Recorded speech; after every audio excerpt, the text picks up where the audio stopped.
It's the Mixed Martial Arts Hour with The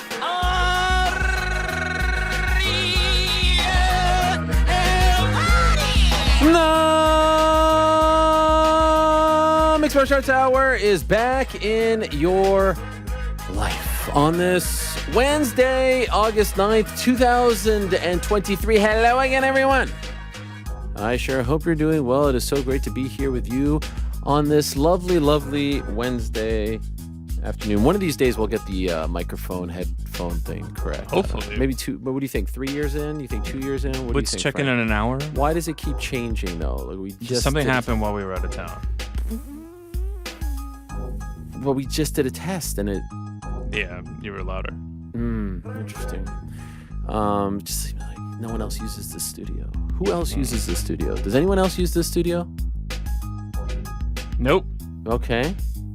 So why does it keep changing? I want to know. I want to break the fourth wall Okay, here. Why does we it keep changed some changing? equipment Yes. around. We had a hot mic situation on Mondays, so we installed some new equipment. That was weird. When everyone thought that I wasn't correct in saying that the great E40 was walking on Nate Diaz, You were absolutely they correct. questioned my knowledge of the rap game.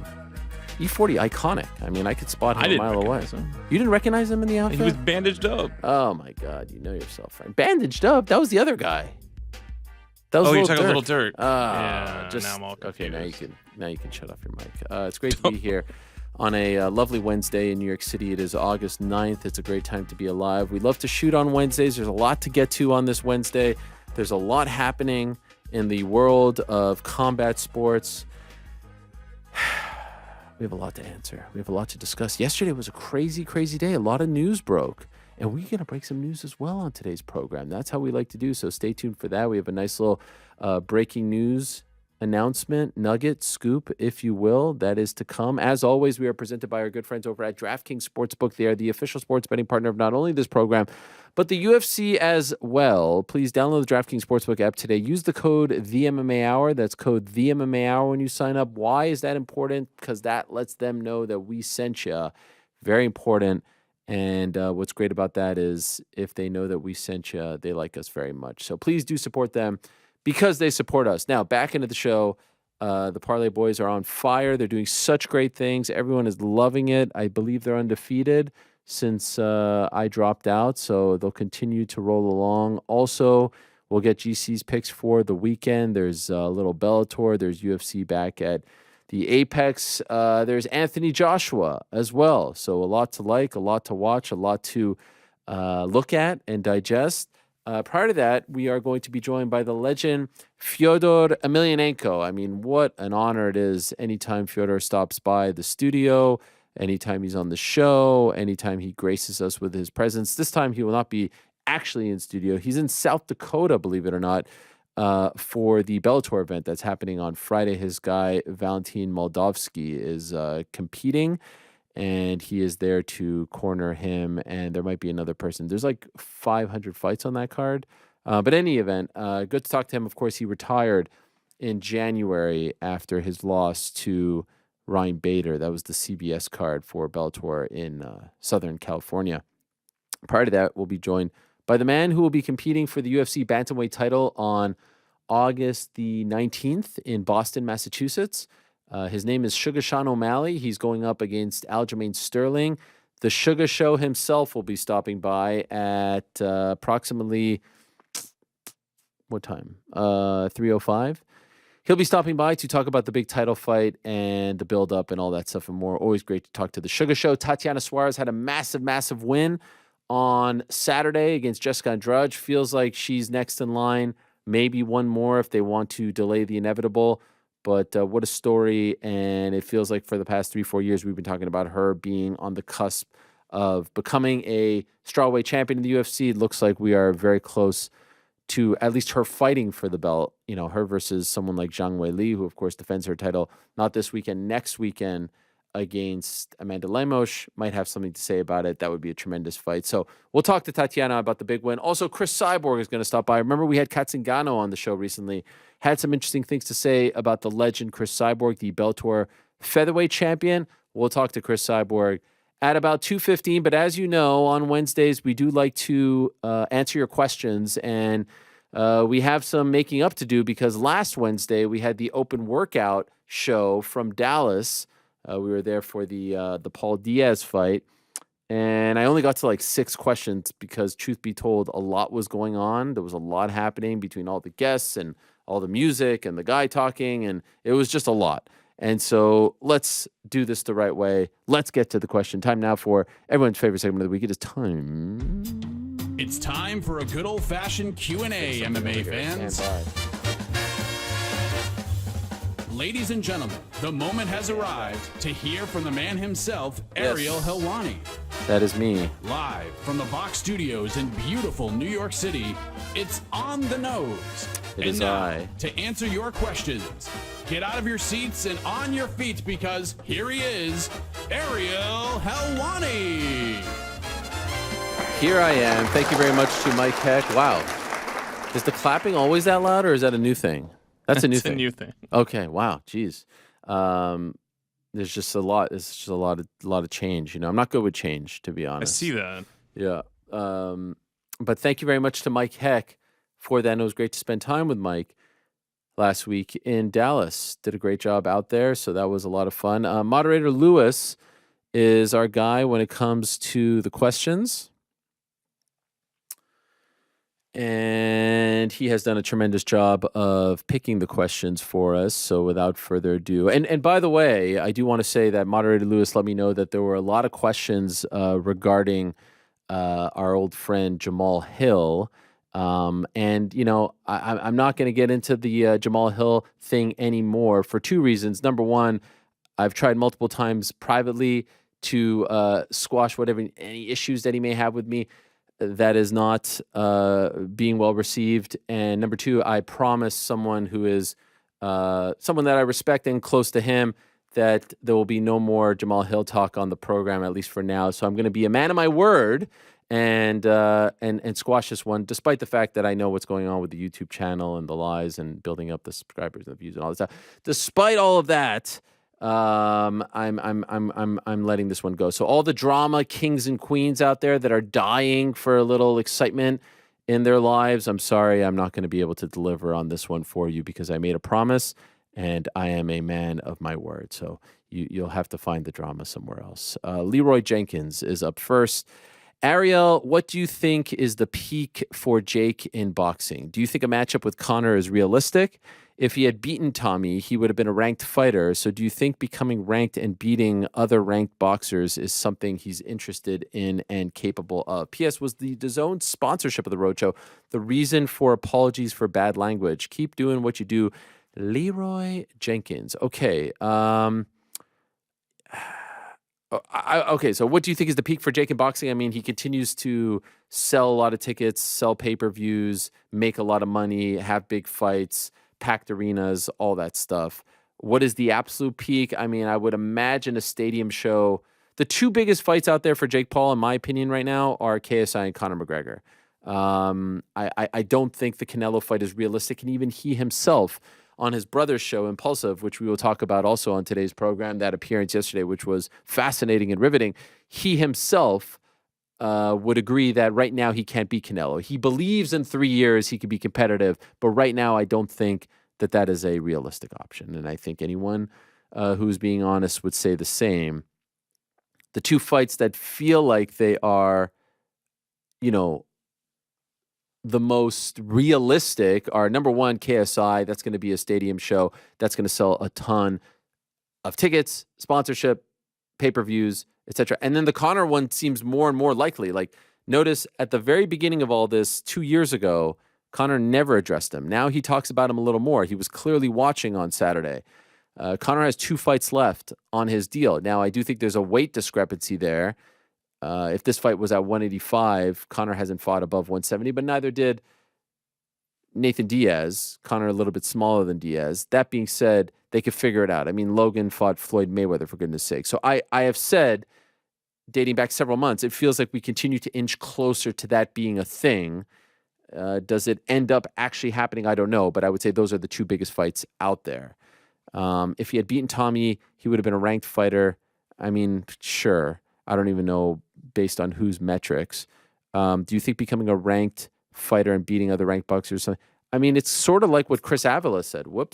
It's sort of like what Chris Avila said on the show on Monday. Like, he can fight Joe Blow from Texas and like build up his ranking, or he can look for the biggest fights, the mega fights, and make the money and get attention and all that stuff. I don't know why you would pick the former over the latter. Still very unclear. He seems very interested in the MMA angle. I don't know why he would. He's building something in boxing. There's clearly something there. It's lucrative. It's successful. Why take 8 months out of your life and learn a whole new thing and risk getting embarrassed? Like, you're on some kind of train here. You're building something. There's momentum. You are improving. I disagree with the notion that he regressed or looked worse in this fight than he did in the Anderson fight, for example.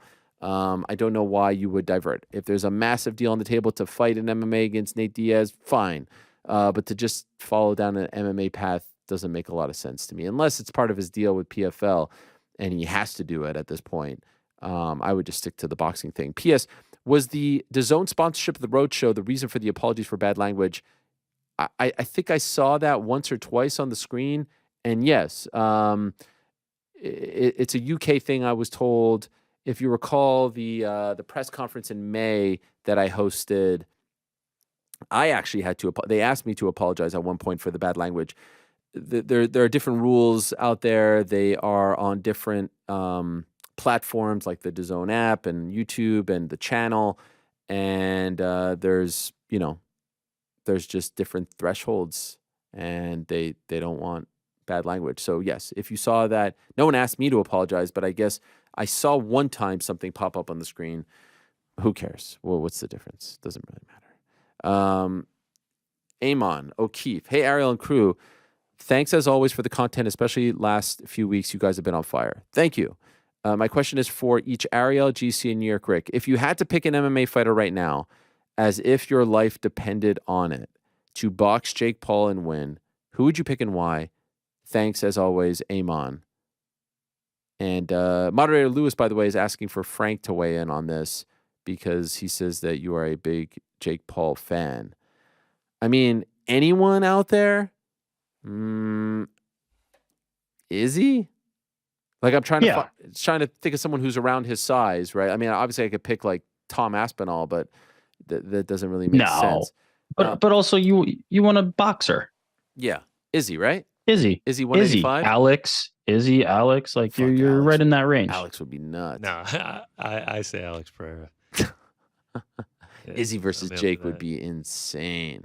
They're friends. I mean, my life's on the line, so like, I'm going to take it seriously. Those are two names that instantly pop to mind. Alex Pereira. That my life is on the line. I'm going to trust Poatan with it to get in the ring against Jake Paul. Yeah, those are the two. Frank, who wins, Izzy or Jake Paul? Jake. Okay, so I thought. The person I think that could actually stop Jake is what is his name? No one. That was a good one. You had me there for a quick second. Frank at lunch was talking me into how Jake Paul could beat Anthony Joshua. Get the fuck out of here. Are you kidding? That's got to be a troll. No, I come back in from lunch and he's just like, "What do you think of Jake Paul, Anthony Joshua?" I was like, "Are you being serious?" He's like, "Yeah, I don't believe if Anthony Joshua could get down to under 200, they can make it happen." Yeah, right. I was like, "Okay." He's gigantic. his left leg weighs 200 pounds.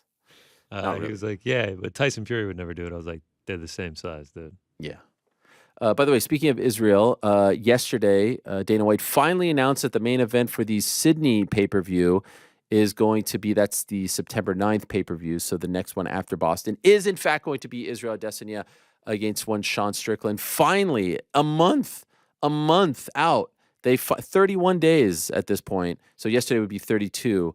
They finally secured the main event. I heard him say at the post-presser for Contender Series that the main event was signed, sealed, and delivered all along. It was just a matter of when they would announce it. That's 1,000% untrue. They didn't want to do... First, they wanted to do Israel versus Dricus. Dricus was hurt.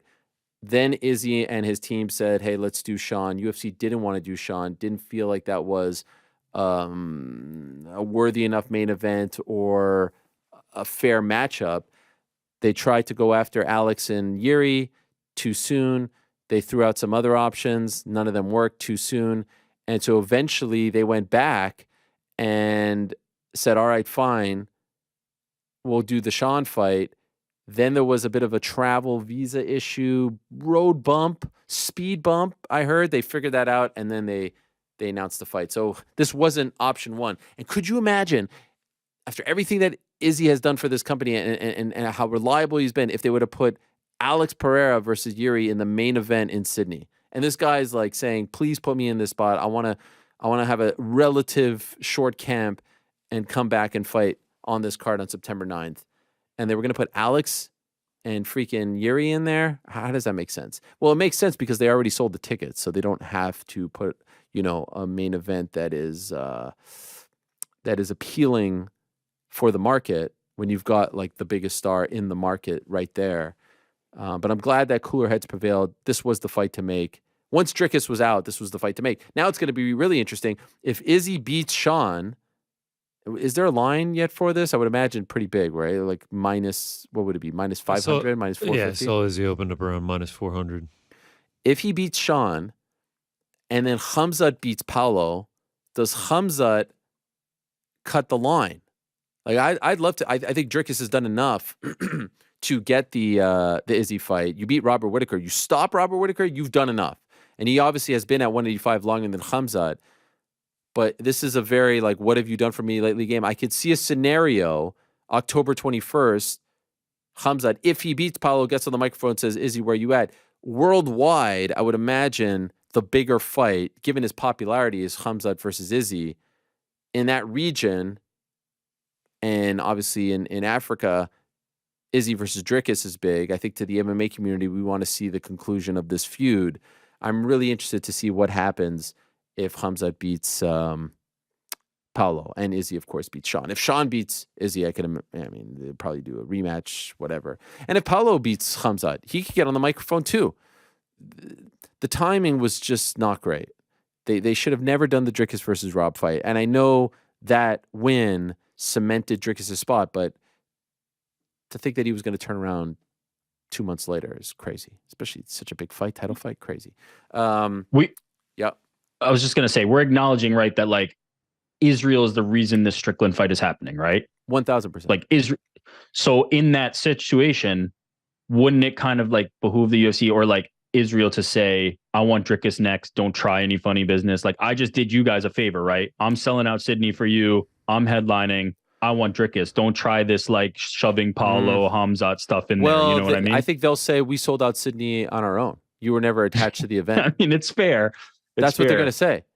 No. Yeah. If anything, you know what they're going to say? They're going to say, we're doing you a favor. We're putting you on this card. Yeah. We're getting you the payday. Now you have to do us a favor. That's the way it's being positioned. He's not saving the day. They're coming back, tail between their legs, and saying, all right, we got nothing else. Let's put in the biggest star, active star, and maybe the second most popular or third most popular guy in the sport. Oh, what a bad, plan B. I noticed that did Sean move up one spot? Because last week, I remember I was talking about this. He was 6th, but in Dana's video yesterday, he was 5th. So maybe he moved up a slot. Who knows? But listen, everyone between 1 and 5 or 1 and 6, he has already beaten. So there was no one else for him to fight. You can do a lot worse. Lord knows we've been given way worse main events than Israel defending the belt against Sean Strickland, in my opinion. Big money. Hi, Ariel.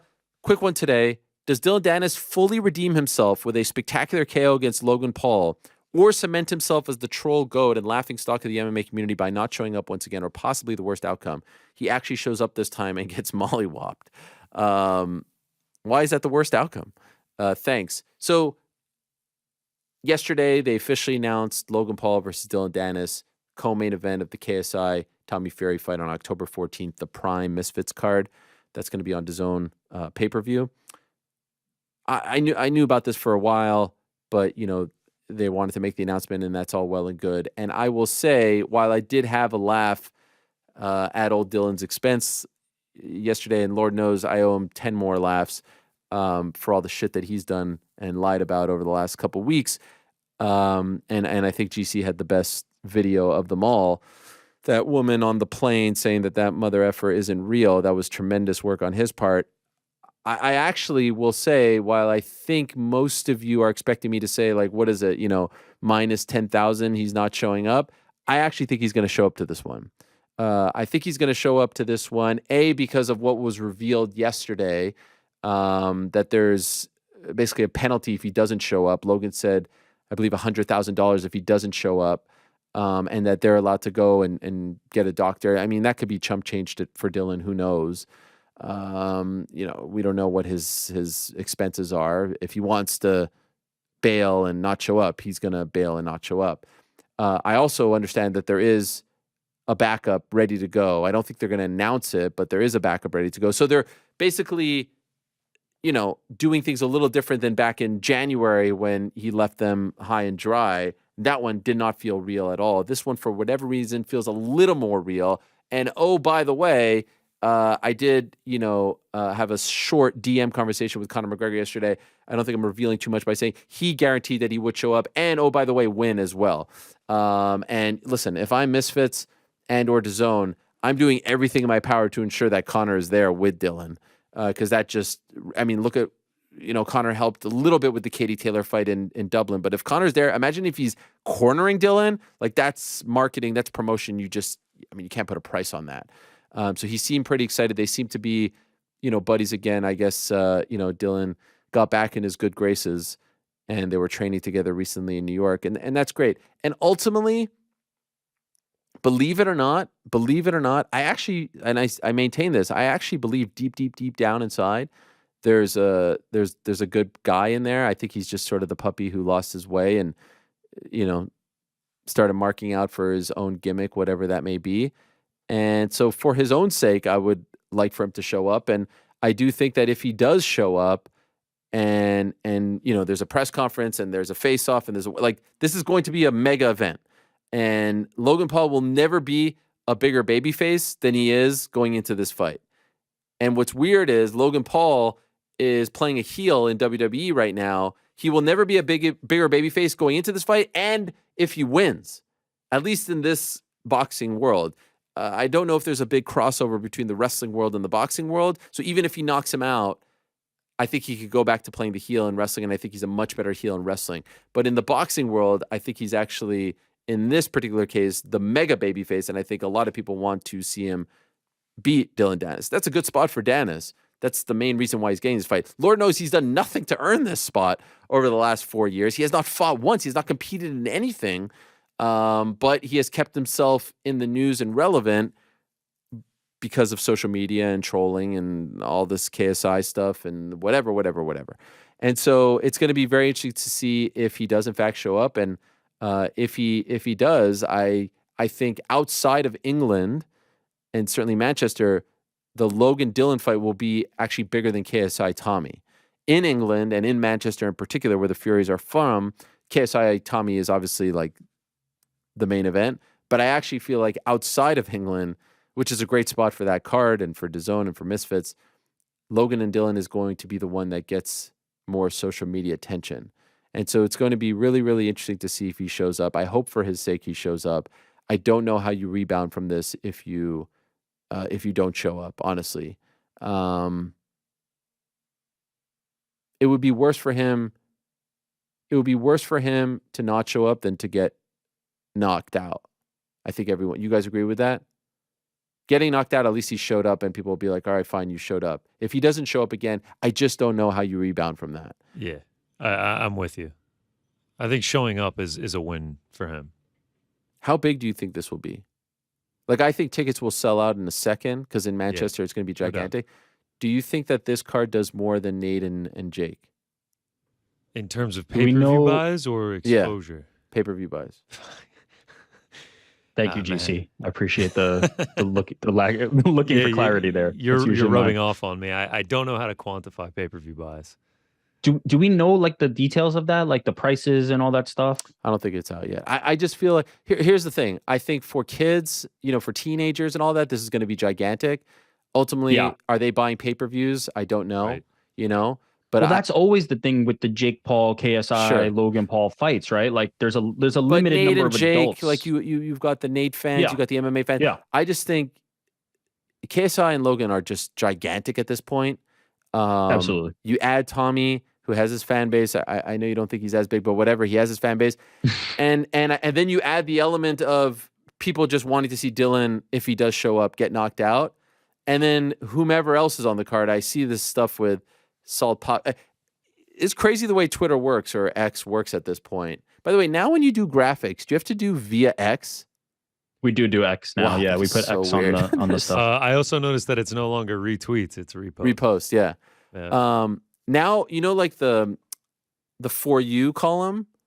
Mhm. My For You column, like it used to be street fights. It used to be weird politics stuff. Now it's just all influencer boxing stuff. It's like, oh, there's a deal. There's an offer for Slim to fight Salt Poppy. I saw the Slim drama. So what you're yesterday. saying is X is more locked in. They have actually got it right compared to formerly Twitter, which didn't have it right. Well, no, There you go. Twitter, there was never a following, or maybe it was only at the end. I don't remember the following thing on. No, You there could was always a switch following between. tab. Yeah, You could always There's switch always between. I feel like now it funnels me there a lot more. They didn't used to No, always it- have it it as automatically- two separate tabs. it defaults you to. I For never, You. in the You have old to Twitter swipe to days, follow. pre-Elon, I never saw things that I didn't follow. Like I never saw, Yeah. random tweets. You could basically choose your feed to be one or the other. Yes. It could be a For You page, like a curated experience, or it could be who you follow, and that was the choice. No, that's Now what you they can do just right now. separated them into tabs. Oh, okay. Now it's Yeah, different. I got you. I don't know. You would I see actually a have lot to of choose. stuff that I don't follow. Anyway, this is all over my feed, so I don't know. I don't know what this says about me, but feels like a big deal, right? I mean, I think it's a big deal. I truly think it's gonna a big deal. do crazy play. I don't know how many people are gonna buy the pay-per-view, but it's gonna do crazy play on social. Do you and think a he lot of shows people are up? Gonna be talking about it. I'm actually with you because of all the things that you just said, with the penalty, with how much pressure there is. I know it sounds crazy, but man, if he doesn't show up to this one, it's just such a bad look. Rick, do you think he shows up? Such a bad look. I feel like I'm in Bizarro world, not because I don't feel like you guys have a basis for this, but I thought the last time was the time where I was like, of course he's showing up. The He's last one fumbled did the not bag feel so many real. times. Of course he's showing up. Of course he's showing up. Then he didn't. Now I'm like, oh, he didn't show up that time. There's no way he shows up. Like he's just proven It's that he's not going to confirmed show there's up. a penalty though, correct? According to Yeah, Logan, Logan and said- I heard the same before Logan said that. If there's a penalty, I think, especially if it's $100,000 or something, that's a big motivator to get. But what if he doesn't even have Right. $100,000? Well, then he Logan just said doesn't that as even well. pay it. Lo- Then he yeah, has a bunch of legal Yeah. troubles, correct? yeah, one would imagine. I mean, why not? I just I hope mean, I hope that show Misfits up, get a did big payday. everything in their power to ensure that they are protected. Because again, it's fool me once, fool me twice, fool me 6 times. I don't know. How many times has he actually? What is the real number? I mean, it's been freaking 4.5 years since his last fight. The other thing is, it is wild that was there no okay? What's a bigger fight, Logan versus Luke Rockhold or Logan versus Dylan? Dylan, Kill it. no doubt. So my question is, I just picked someone out of my hat who would be available. Mhm. My question is, and I actually think Logan versus Luke, but there's no real history there, right? There's no history. There's no heat. It's just it would just be on the Luke's name. It is you know? wild that there was no one else. Yeah. Well, I mean, Jake snuck in and got the fight that he was angling for. So, I What, mean, the you kind Diaz of got fight? left with the There was more scraps. beef Yeah. between Diaz and Jake than there was Diaz and Logan. Oh, don't get me wrong. I would have preferred to see that one. I think, in fact, if we go back in time, I remember after Jake lost, I was like, Nate Diaz. He didn't need to win. Nate Diaz, Right. Nate Diaz. And it was like, well, he's going to run it back with Tommy. I was like, don't skip it. I don't care about Tommy. Nate Diaz. So I've always thought that Jake and Nate was the fight to make, but it sucked. That sucks for Logan. And it seems like they're kind of hashing that out in Okay, so in can we public in talk front about of this? us. Can we talk about this? Last week, I got a lot of people being like, "Oh, you love the drama. You're talking about two brothers." I think I repeated this to you guys and everyone else multiple times. The comments on the Netflix, the comments to me in the face-to-face, the comments at the open workout, the comments to Mark Raimondi. There was something going on between Logan and Jake. All of a sudden, we get to Impulsive yesterday, and again, all over my timeline because that's all that there is on my timeline these days. And it's like I know the natural thing to say is this is a work, and I get it. They're showmen. They have been in feuds before. They're master marketers, promoters, etc. It's fine if there's an element of work, but you also have to acknowledge there's an element of shoot in there as well. You cannot tell me all of that was made up. It felt way too personal, way too real, way too emotional. Am I crazy or not? The 30 minutes in particular where they're talking about themselves and their relationship, and Jake says at one point, like, "Oh, you lost to Floyd," and he's like, "Whoa, that's the first time you ever said." Right, and it's like right. you could see Logan is legit hurt in that moment. But and then all the stuff with the drink and the necklace and the DAZN and this and that. Like, come on, that's way too inside stuff to be a work. I'm sorry. You're not crazy. You're not crazy at all. But here's the element. Here's why I believe that this is real. I believe that there's a real like tension between them. That doesn't mean like they're like not going to be brothers to each other and have some kind of huge split. No, I don't think so. But here's the part where I understand where people are coming from, where they're skeptical. These two guys who were formerly children grew up in front of everybody's eyes as content. Like they are monetized commodities. They exist in a different era. And so the idea that you would have a personal, very personal kind of like heart to heart and conversation with your brother on camera, which then gets posted as a podcast, which then gets monetized, creates this layer of feeling like it's artificial, because most of us, especially those of us who are not from a younger generation, are calling somebody, having a private conversation, doing this as something that it's not public and doesn't feel that way. Whereas I feel like it's a great point that you're making, but this is the new era that we're living in. I mean, just 100%. Just look at Jamal, right? 100%. Let's do it on my podcast as opposed to talking it out behind the scenes. And why shouldn't they? They are so popular, and that conversation is so valuable to their platforms. If they're willing to do it, why shouldn't they? So I'm not like necessarily like criticizing that. I'm just presenting that's a potential avenue for why people might feel like it's artificial. But the stuff that they were saying was way too personal. But does that lead to a boxing match? Okay, so that's the thing. I don't know if it leads to a boxing match, and I tend to lean towards no. At the end of the day, at this point, a lot. Let's not forget. At one point, Frank and Ken Shamrock were talking about fighting each other. I know they weren't blood brothers per se, but that was a real thing that happened. But there is something going on here, and it's impossible, by the way, It's impossible for it not to get to this point. Logan in business with KSI, Jake hate each other. Logan in business with Dana White and Jake hate each other. Jake is on DAZN, Logan is on DAZN with the there's just too there's too much, there's too much. I don't know what it is. Like there's too much similarities in their business practices right now. They're in the same sandbox, right? So if there were two brothers because I always hear from people like they're very competitive, yes, but if they were very competitive, one guy's with this drink, one guy's with that drink, one guy's with this promotion, the other guy's with that promotion, one guy's with this business partner, the other one's with that business partner. There was one point where he said like Nikisa, Jake's business manager, he's like, he's in the Jake Paul business, not the Paul business. And I was thinking like, yeah, I mean, he doesn't represent Logan. Why would he care about the Paul brother business? He cares about his guy. So there just felt like a lot. If you missed any of it, it's from the Impulsive podcast, which was a riveting watch, especially those 30 or so minutes. Here's a brief taste of what we're talking about.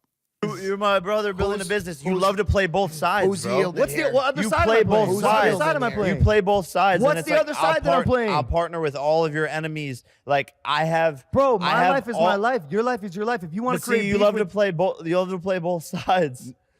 I'm explaining my rationality for one and it caused issues in our last event when we had other betting partners and drink partners, and you walked out with it with the betting and the drinks. Is it? So it caused to wear what I'm wearing? It caused issues. Come on, it's not you can't tell me what to wear. All kinds of issues with the wearing and the the drinks and the pay-per-views and all that stuff. Come on, playing both sides, like that's not something that you say. And again, maybe and afterwards they were then complimenting each other. To me, the biggest one was talking about the Floyd fight. And all of a sudden he's like, wow, you've never said that Floyd beat me. You told me that I beat Floyd. And you could just see that there was some art. And then they start talking about, like, Logan starts saying, oh, I'm sick of people choosing you because you're the easier fight. Like, wow, this is fascinating. I don't know what to make of it. I agree. Like it was, I couldn't stop watching. Fight. I mean, it really was riveting theater. I don't know if they're gonna fight though. I don't know if this is They'll just fight. brotherly friction. Like There's too I have much two money. brothers and I There's talk too a much lot money. of shit to them. How far away are we from a fight? And by the way, maybe I should add that to the list when someone asks me peak Jake Paul. What's bigger? We're What's not bigger, far. Logan versus Jake no, Jake versus gosh. no. Connor Jake changes versus the Conor. equation. Jake versus Yeah. Conor for sure. What's bigger, Logan versus Jake or Jake versus KSI? Logan. Logan versus Jake. Yeah, the brothers actually getting into the ring and fighting each other. Can I is tell gonna you get an why insane I amount of think eyes. that it's maybe KSI? Only because I think that there will be a sector of the audience who will feel like they're just going to spar each other and make money. And I think most people think KSI versus Jake is just legit bad blood. Do you know what I mean? They will 100%. I do, but I think they will perform enough to people who are very astute when it comes to promotion. Logan now like a WWE superstar who better than like selling storylines than him. Yeah. And Jake who's modeled his whole career over being able to tell the story and sell the narrative and all these things. I think they will be able to sell a blood feud very easily. This is crazy, man. This is. I think they're pretty close. If I'm being honest, you asked me how far, I don't and know. the only reason I say that is because we're running out of influencer fights that anybody gives a shit about. Like we are just tapped. If Dylan Dennis is in a co-main event, we're out. We're out of fights. Like that's just a reality. So watch out. He's gonna make up fake DMs from your wife if you keep this up. Those were fake. Yeah, unfortunately, I'm sorry to break the news. But yeah, we're running out of options here. To the point, right? You were like, how did Dylan get this fight? Like, are there no other options? Like the answer is yes. The answer is there really are not other options. Like this is running out of steam. And so like Tommy Fury is a real boxer and he's kind of like in this mix now. We're running out of influencers. Jake versus Logan feels like one of the only ones we got left.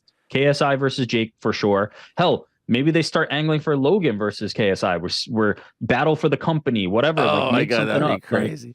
This is there's this is the closest that boxing has ever gotten to pro wrestling.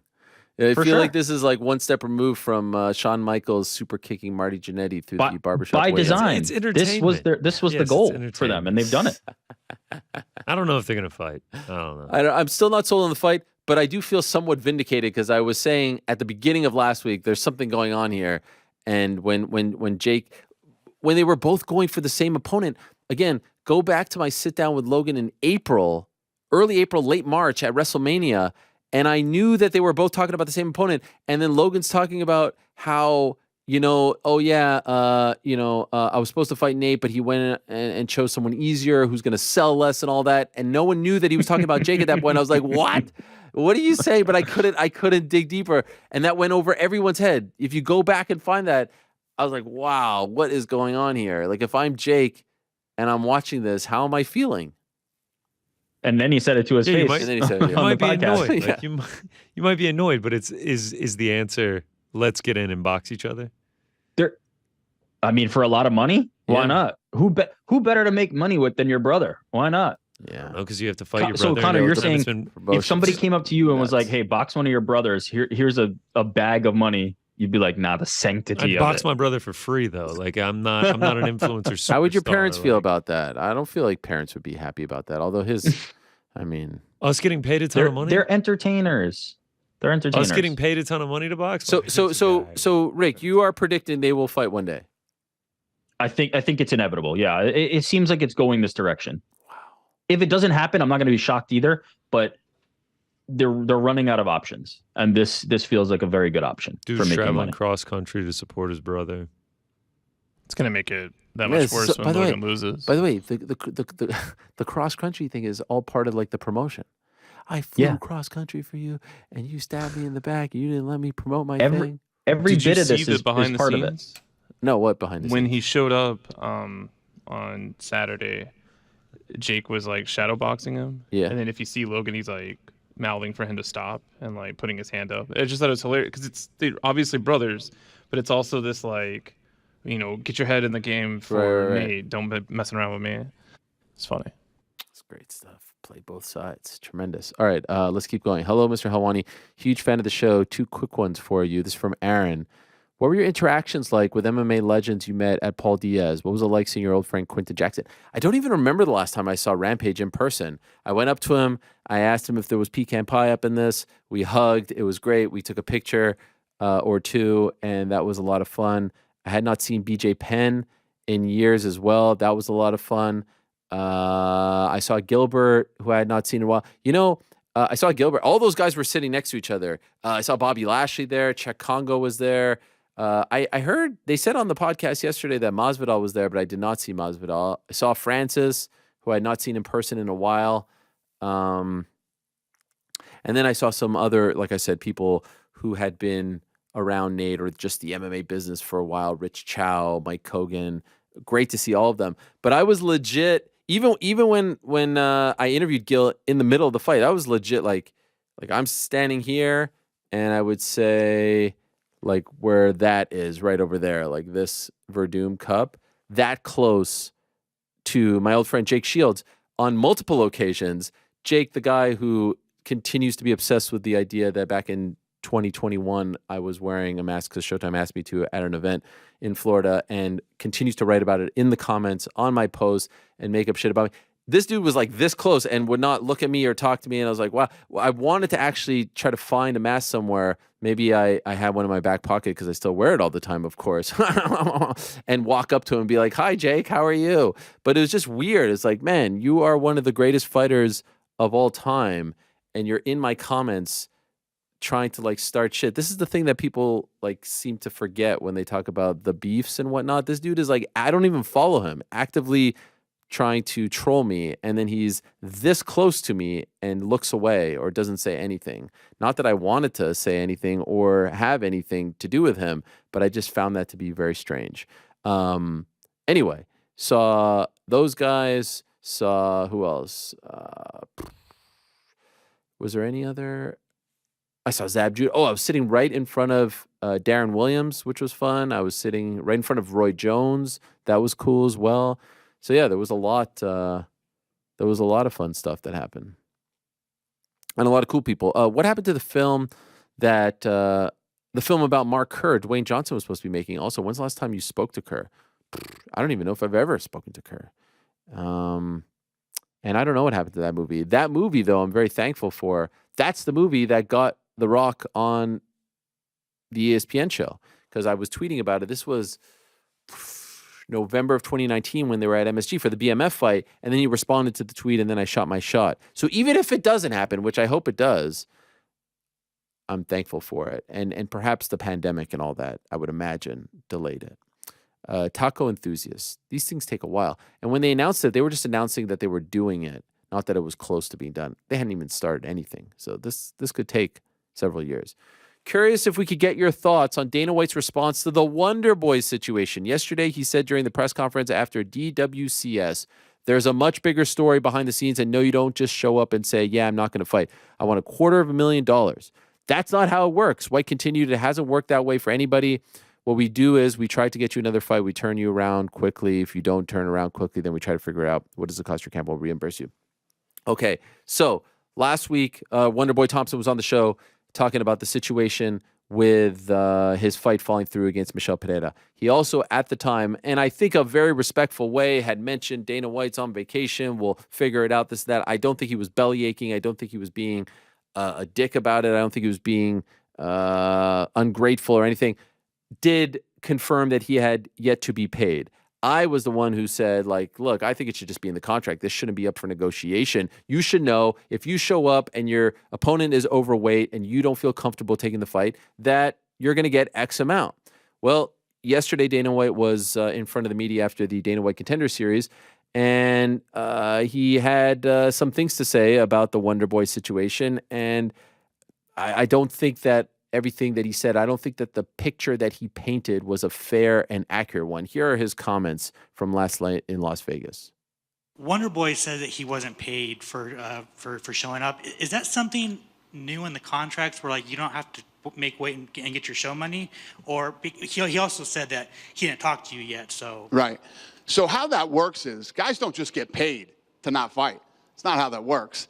Guys have been paid. We've taken care of guys. Listen, if you come in and you're making short money, we take care of you. You come in and, you don't fight. First of all, pause it right there. You decided not to fight. The guy was so the very interesting thing about that comment there was if you're making short money. Meanwhile, like what he's trying to say, in other words, is, you know, if you're making 10 and 10, like, yeah, we'll break you off your 10. But if you're making whatever Wonder Boy is making, let's say he says $250,000. So let's say it's $250,000. No. Now we're not going to pay you. Let's be very clear here. Wonder Boy did nothing wrong. Wonder Boy showed up and made weight and was ready to fight. Misha Pereira missed weight. He's been in this situation before, Wonder Boy. His opponent missed weight. He ended up losing a very close fight. And so he is in his right to say, no thanks. I signed on the dotted line to fight a guy who weighed 170 plus a 1 pound allowance. You come in at 173, it's no longer a welterweight fight. And the UFC sold all the tickets for this. It's impossible to know who bought a ticket just to see Wonder Boy, but if you think for a second that paying Wonder Boy just his show or 50% or whatever they agree to, whatever it is, 2 weeks ago is sinking them when they have already allotted, they already have the budget figured out. So they know if this guy wins, it's going to be this. If this guy wins, it's going to be this. If this guy loses, it'll be this. To walk away with zero, or to be told, hey, if you're making, entry level stuff, we'll pay you. But if you're a vet who's never missed weight, who's only been a model fighter / employee / whatever you want to call it, independent contractor, nah. You can't pick and choose is total hogwash. Let's continue. Guy was 3 pounds overweight, whatever it was. You get a piece of his purse if you take the fight. But if you decide you don't want to take the fight, we also offered him another fight. Pause it right there. There's a much this to me bigger blows story. me away. To just dismiss the 3 pounds like it's nothing is so insensitive to fighters. You show up and make weight. If the 3 pounds meant nothing, then why do we strip Charles Oliveira? If the 3 pounds mean nothing, why do we even have weight classes? Let's just agree upon like some random weight. You can't just dismiss that. Wonder Boy showed up. He was the professional. He made weight. The other guy didn't. And then you say he gets a percentage of the purse. Yeah, that's in the contract. Great. Okay. It's a percentage of the purse. How much is it? 10K? 20K? Really? For a guy who's 40 years old and is making $250,000, if that's what it is? That's not, you're still having to fight the guy and you still lose and you still get the L and you still go backwards and you still lose out on opportunities X, Y, and Z. So to say, oh yeah, you're just going to get a penalty from the guy and that will be all well and good, that's ridiculous. He wants it to be fair and he showed up and made weight. It should be, if you show up and step on that scale and make weight, you are entitled to X amount if your opponent doesn't make weight. No one's saying you show up on the scale, make weight, you should get paid before the fight if the fight happens. No one's saying that. But if the fight is not a fair fight, if he is not showing up at his contracted weight, there should be something. And again, it's ultimately Wonder Boy and his team's fault and every fighter's fault that they don't have this in writing. You can't cry about spilled milk if you don't have this in writing. What I'm saying is this should be in writing. If you have a manager, if you're discussing a new deal, every contract is different. It should be, hey, if I make weight and my opponent doesn't, I have every right to say thanks but no thanks, and I want to get paid X amount because I made weight and you promoted me on this card, and now I'm not on the card because of someone else, not me. Continue. Much bigger story behind the scenes. There is no bigger story. Pause it right there. There is no bigger story behind the scenes. One guy made weight, one guy didn't. The guy who made weight didn't want to fight the guy who was overweight. That's the story. And then he's talking about we offered you another fight. What is this? Rock'em Sock'em Robots? Like, what? To suggest that the guy who just made weight is now going to have to rehydrate, train for 2 weeks, peaked. Like, we've been in this business for 20 years here. To have that little respect for the process, you don't just show up 2 weeks later.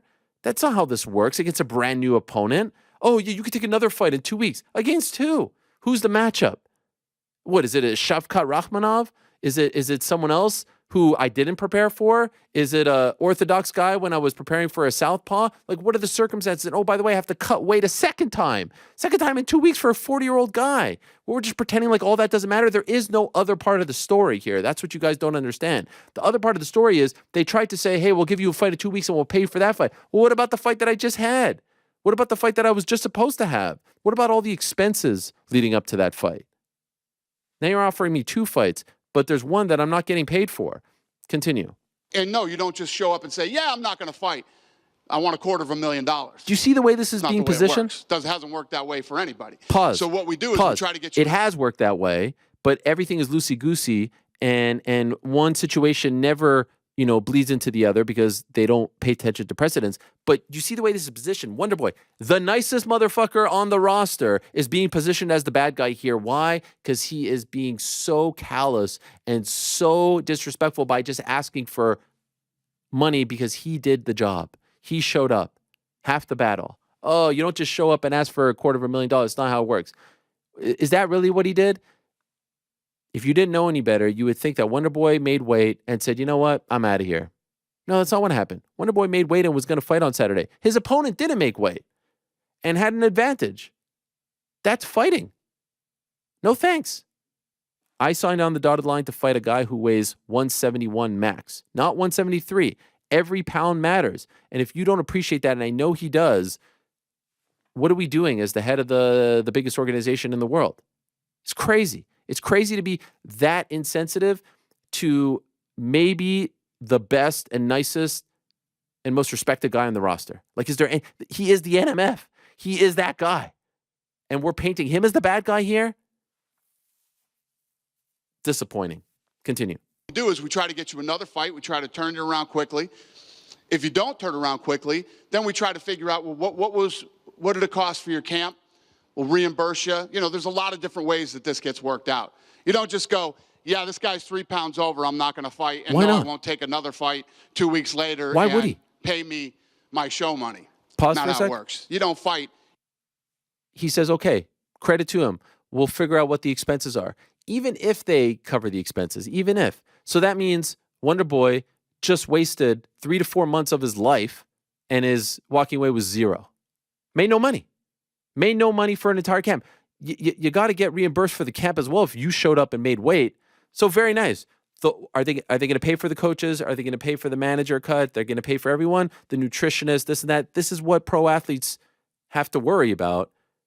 Fine, great. I'm happy to hear that. But what about the guy who made weight? So he's going to walk away with nothing. You're going to say, come back in 2 weeks and fight someone else? Like, what? How could this be? How could it be 2023 and this is a billion, multi-billion, valued at what? 8 billion, 9 billion conglomerate with WWE, and this is the way we're treating legends of the game. This is the way we're treating the nicest guys. How could you watch that and be like, yeah, that seems fair. Yeah, that's the way to treat the NMF.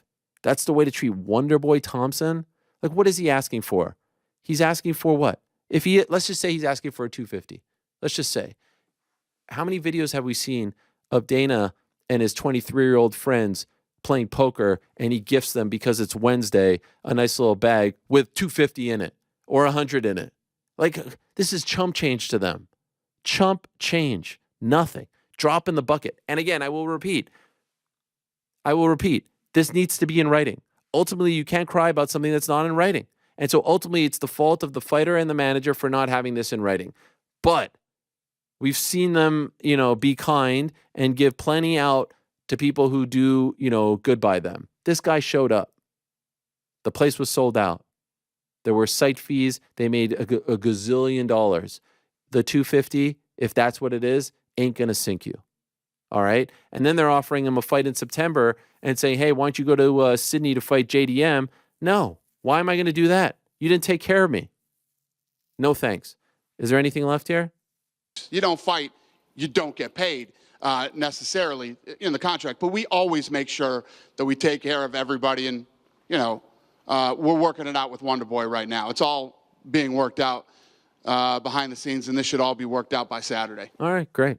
I wish that was the answer. We're working it out. It'll all be worked out by Saturday. We're going to figure this out. Sorry, I was away on vacation. But the slandering of the guy and saying he just wanted to show up, to me, is just unfair. He has never done wrong by the company, and he did everything right. He showed up, guy missed weight, didn't want to take the fight. He's not the first one to do that, and he won't be the last.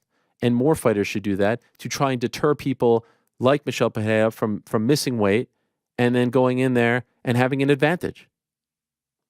Will P. What's up, Ariel and the rest of the MMA crew? Quick question about Wonderboy. How do you feel about him versus Kamaru? Both fighters have said they would be interested. I've been told this as well. Do you think that's the right direction to go, or would you rather see him face one of the up-and-comers he mentioned on the show like JDM or Ian Gary? Honestly, I'm down for all three. I think JDM should be on the Sydney card, and if I'm told they're having trouble finding an opponent to fight him in Sydney, that's what happens when you're one of the top prospects. I love Ian Gary versus Wonderboy if that's what he wants. I love Wonderboy versus Kamaru. Love that as well. Love all three matchups. They're kind of at the same age, Kamaru and Wonderboy.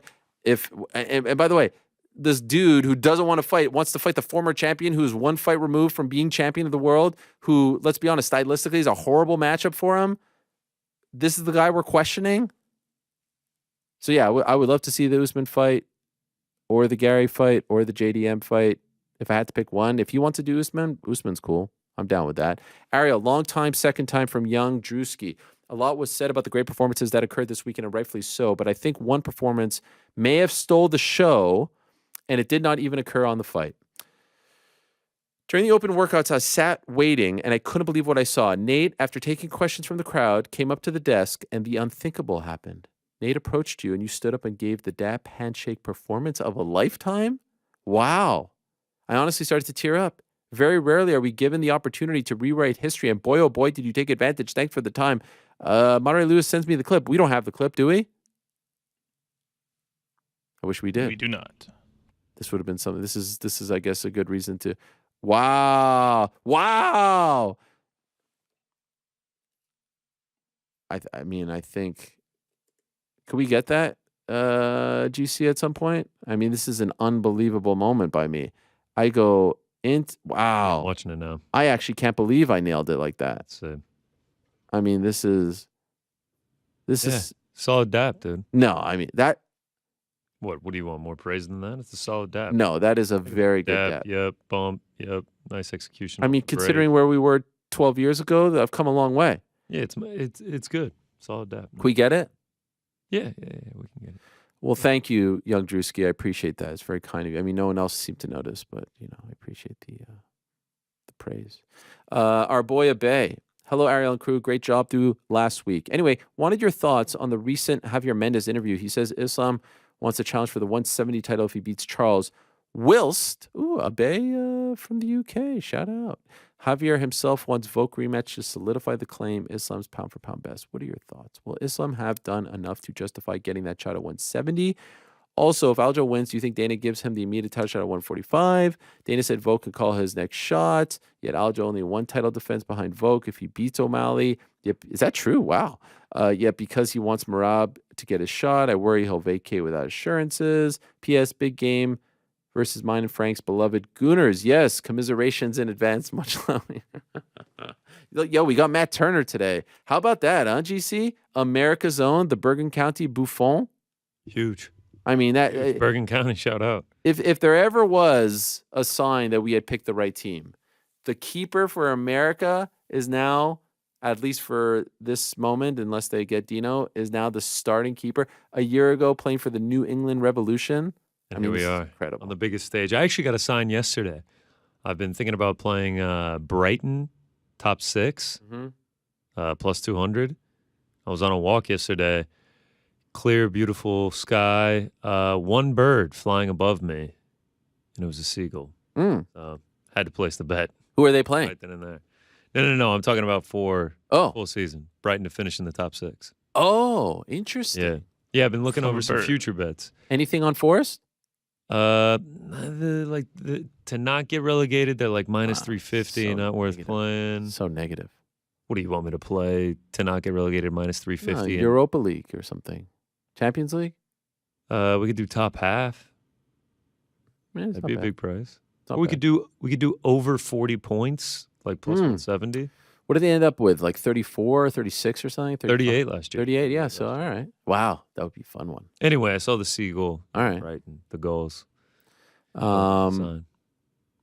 Anyhow, who knows? Next, if Islam beats Charles, and I guess it's Volk Ilya, I wouldn't mind seeing Ilya and Volk next. Jack, hi Ariel and crew. What do you think or hope the next evolution for the UFC will be? We see other major league sports make significant changes in their games, MLB, pitch clock, NBA, playing games, tourney. What direction do you think the UFC will take? Will the succession of Dana White be the catalyst for change? Thanks for raising the bar of sports journalism. Nothing quite like the theater of MMA. I agree, Jack. Listen, if you look at UFC footage from 10 years ago, it looks dramatically different than it. If you look at UFC footage from the 90s, like if you look at NBA footage from the 90s, it doesn't look that much different. The broadcast looks different. There's obviously some changes here or there, but overall, relatively the same. UFC looks like a completely different world, 90s to today. I just think it becomes, there's more evolution in terms of technology, broadcast. But in terms of the actual sport, I can't see much change. I mean, it has only been 30 years. I don't know. I don't know if anyone else has any other thoughts, but perhaps it's, fighters having a greater say and things like this Wonder Boy situation not being such an issue because these things are discussed and there's some sort of system in place where they don't have to like negotiate all these things whenever they pop up. But in terms of the actual sport itself, I don't see much changing. Don't get me wrong, though. The visuals, all that will be different. But, maybe there's more weight classes. Maybe there's a 105 women's division. Maybe there's a 165. They're bringing in new belts, BMF, this and that. So that stuff could happen. Logan, hello, Ariel and crew. Happy National Book Lovers Day. My question is to the whole crew. Is it today? Wow. Happy National Book Lovers Day, everyone. My question is, what is your favorite book and why do you love it? GC currently reading a book, yes? Yeah, Harry Potter. I'm on the last one. Loving it? Shout out. Loving it. Yeah, been through the whole series. Started like late April, so it'll take me about 4 months to finish it. How many Watching books? each movie after each book. Oh. How many books is that? 7. Wow. How many pages per book? Man, the first 3 are pretty short, but the last 4 crank up. I mean, the 5th one is like 900 pages. And you enjoy this? Oh, love it. Love Wow. it. I mean, it is page turner stuff. And then I'll go to the exhibition here near Times Square, get a butterbeer, get some Wait, what? What are you they talking have like a Harry Potter exhibition here in New York. Butterbeer. Oh, wow. Wow. What does that mean? It's a reference to a drink in the book. You don't even know about butterbeer? I know nothing about Harry Potter. I've not seen Wow. one movie or read Wow. one book, a page of a Wow. book. I've not seen, my kids haven't even I think they skipped the Harry Potter, I don't know, stage. The most sort of, fantasy route that they took was like the Pokemon stage. They had right. They're not nerds. They're not nerds. No, no, no, Grounded in no. reality. I get what you're saying, man. Yeah, Listen. It's like when I watch Game of Thrones, everyone's like, I don't do the medieval nerdy stuff. I'm like, I didn't say that. Except for Snoop Dogg. I have no $10 problem with million that. an episode production. I have no problem with that. But listen, it's just not my thing. All right. Listen, I mean, I read Harry Potter. I get flack for it. I get a Nintendo Switch. I'm too old for it. No one said that. Just trying to have some fun. No, you said it. You definitely actually said it. Mm. Yeah. Listen, say I don't think any of that is weird. I can understand. I do think, as I said yesterday, wearing t-shirt and shorts on a plane is supremely weird. Yeah. At least you didn't you're show in up wearing flip-flops. I mean, you're in the minority on that one. Man. I mean, it was a bad day to be on Twitter dealing with Connors. Road the less double traveled. ratio. The double ratio. You know what's funny about the Connor ratio? He 100% got me there. He cooked me good. I mean, I served it up. The initial tweet that I had was witness to him pulling out, and I think I would have won, but I left it too wide open. Do we think he actually wrote that? Does he know about the ratio? I feel like he might have had a ghostwriter on that one. I think he's been ratioed on enough by occasions. I mean, people have ratioed him. All you got to do is pull the trigger every once in a while and get lucky that he knows what it is. Yeah, listen. Like I said, at least you're not a flip-flop on a plane guy. That to me is insane. Do we agree on that? What is it about the short? Yes, obviously. I think open-toed shoes in public, period. Okay, so we agree on that. Insane move. I'll tell you. What is it about the shorts? The shorts. Touching other people? No. Touching the seats? It's strictly, and you saw what I was wearing, right? Oh yeah. You were bundled to the gills. You were like, I hope the flight attendants have a blanket for me. I did not say you were that. ready to Now go. this is disparaging. Did you have I a did not- Snuggie on? I did not say that. I don't like to be cold. And so I find planes to be rather cold. You're on there for 4 hours. I'd rather take off layers than be searching for layers. All right. So I'd rather have a hoodie on, take the hoodie off. Now I'm feeling comfortable. So that's it. That's all it is. That's all it is. You like the hot weather. You hate the AC. I hate AC. I hate typically the cold. don't struggle with being cold. Blast the AC at night, blast the fan. You don't find planes cold? I see what you're saying. I can see how you think they're cold, but no, I typically am not cold on them. Wow. I thought it was a germ thing. I'm not going to lie. So sometimes when, like, I'll put the hoodie over my head so that my head doesn't touch, like, Give it all to me. Give it all to me. What? I mean, give all the germs to you? Yeah, I'm all right with it. I'm showering as soon as I get to my destination. Sure. Meanwhile, you've got phlegm in your throat today. What do you think that's about? Well, that's Alex. Alex came to work sick. Was sick in Dallas too. I was like, maybe stay at home. He's just Patient like, no. zero. Wow. Yeah, he's like, no, I'll fight through it. Okay. I'm like, I thought we had a global event that stopped us from doing this moving forward, but I guess not. Wow. Show up to work sick. Socks and sandals? Yeah, like that's like a grocery store. Maybe a quick run to the bodega. I'll throw on socks and sandals. Okay. Slides though, not like thong sandals. Yeah, that's just bizarre. Who wears socks with? That's an insanity move. Are you a Crocs guy? Nah, I don't have Crocs. I've owned Crocs, but I don't have any now. All of a sudden, my kids love Crocs. I mean, they're hip. They want the popular. They want the freaking jewelry widget thing. Yeah. You put them in there. Yeah. Personalized. What is it called? Giblet. Something like that. It sounds like. You know what a giblet sounds like? A giblet sounds like when my dog goes to the bathroom. It's like that last piece. That wow. That happened today, and I have to go in there. Thanks for I don't know what you're talking about. I have to go in there. It's the worst thing of all time. No, I don't know what you're talking about. I think you do. Anyway, guys, we have some breaking news. We have one other question. It's actually from TST. So we'll get to that in a moment. It's a good question. But we have breaking news, guys. Oh, yes. I teased some breaking news, and it is time to break some news. So, as we all know, we like promotion. We like pageantry. We like exciting things around here. We like big events. Oh, this is tremendous, Frank. Thank you so much for this. This is exciting. What's up, everyone? Oh, God. I almost just blew out my lung doing that. I'm trying to do Dude? What was that?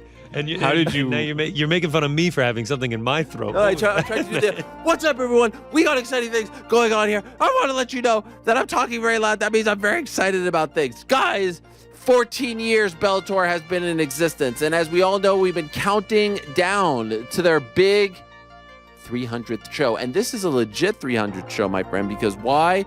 Well, it's like... I know we have UFC 300 coming up, but let's be honest, there's been 1,000 UFC events, fight nights,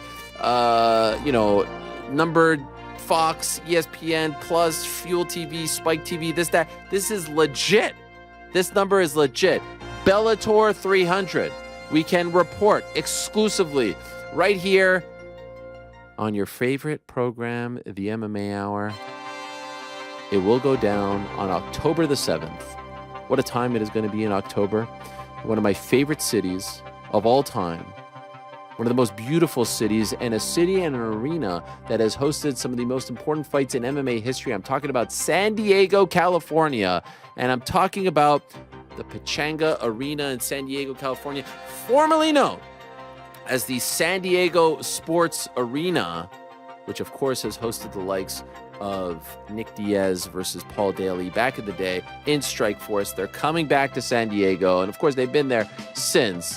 But for this momentous occasion, Bellator 300, they're making a big deal. They're listening to us. I want to see legends there. I want to see Roger Huerta there. I want to see Toby Imada there. I want to see Jorge Masvidal there. I want to see the people that built this. I want to see Bjorn Rebney there, for goodness sakes, all right? I want to see a who's who built the organization off their back, with their hands, blood, sweat, and tears. Bellator 300, 10 p.m. Eastern, main card live on Showtime for the first time in Bellator's history. It will be not one, not two, not three, but four, guys. Count them, 4 title fights on one main card. For the first time in the illustrious history of Bellator mixed martial arts, 4 title fights on the same card. And so, Frank, I know what you're asking.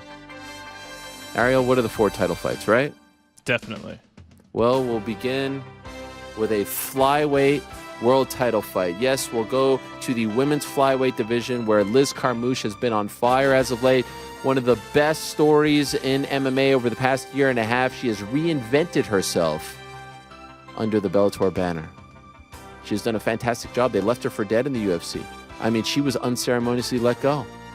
Of course, one of the most historic moments in the history of the sport when she fought Ronda Rousey back in Anaheim, California. She is defending her women's flyweight title, 125 pounds against who? Against who, you're asking? Against her longtime, very good friend and training partner, Aljamain Sterling. I mean, are you kidding me? In a day and age where we're talking about Logan Paul, Jake Paul, we're talking about teammates should be, won't be, could be fighting each other. Here are two legends of the game, a former champion going up against a current champion, a current legend going up against a future legend. Aljamain Sterling, the pride of Hawaii, challenging her good friend and training partner in a fight that she once dubbed the ultimate dream fight for her for the 125-pound title. It's Liz Carmouche versus Aljamain Sterling. How about that? We go from the women's flyweight division all the way up now, Frank, to the heavyweight division. And we look forward to a massive fight involving the champion of that weight class. Like I said, 4 title fights on this card, Frank. So, of course, if you're talking about the heavyweight division, you know we're talking about the heavyweight champion of the Bellator heavyweight division. We're talking about Ryan Darth Bader returning to action to defend his title against Linton Vassell, who has looked fantastic since coming up to heavyweight.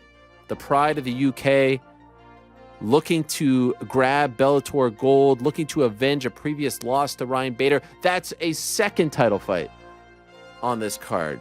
And so we're halfway there, Frank. We are halfway there. What a scene it will be when perhaps the greatest of all the Nurmagomedovs, Usman Nurmagomedov, feels like he's an AI character. Is this man for real? Usman Nurmagomedov? Yes, he is for real. 17-0. Count him, Frank. 17-0. One more than a Sweet 16. We're talking 17-0. Sweet 17. Undefeated, undisputed, maybe the best of all the Bellator champions. He will be defending his 155-pound title against who? Against a former champion at 155 pounds, a man who went up against Michael Chandler here in New York City at Madison Square Garden and prevailed. I remember Frank in attendance that night. GC was there as well back in the day. The Mecca was on fire when Brent Primus secured gold, and now he is looking to get gold once again. He is currently 4th in the Bellator lightweight division. In fact, he is looking to shock the world when he goes up against Usman Nurmagomedov. It will be Usman Nurmagomedov against Brent Primus for lightweight supremacy, 155 pounds. That is our third title fight, Frank. That is our third title fight. You're telling me they call up the crew here, we can't sell this card, we could sell this card to anyone. And so we have 3 title fights in the books. We round things out with our 4th and perhaps the juiciest one of them all. You talk about pillars, you talk about foundational pieces, you talk about legends, you talk about future Hall of Famers, you talk about arguably the greatest of all time in their respective field. You're talking about Cris Cyborg. You're talking about the Bellator featherweight champion who was able to go out and test the waters and said, you know what? I still have a little bit of work to do here. I still have some work to do here. I still have some things that I need to accomplish. And there's one person who has been in my crosshairs for quite some time, who has been saying some not so nice things about me. And so we need to settle the score on the biggest stage in Bellator history, their 300th show. It's got to be Cris Cyborg versus Cat Zingano for the women's featherweight title. It's Cris Cyborg defending her Bellator featherweight belt against Cat Zingano, who, of course, longtime UFC fighter, comes over to Bellator, has been looking very good at 145. And so there it is. A nice little package. 4 title fights. Liz Carmouche, Aljamain Sterling. Friends turn foes for the women's flyweight title. Usman Nurmagomedov, maybe the best of all of the Nurmagomedovs, defending his title against the former champion Brent Primus. Ryan Darth Bader defending his title against UK's own Linton Vassell in a rematch. And then the big daddy of them all, Cris Cyborg, versus Kat Zingano for the women's featherweight title. Who sells a fight better than me? Better than Helwani? Who? Tell me, who? Who promotes? No one. That's who. I wasn't sure whether to go with me or Helwani. I kind of stumbled there on that one. But you get the point. Anyway, we have a great promo for all of you. Here it is, Bellator 300.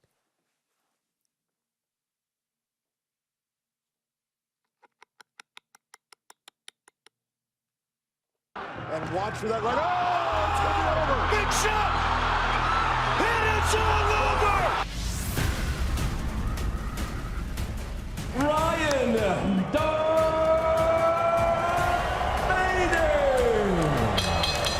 Presenting Linton Big Swan Marcel.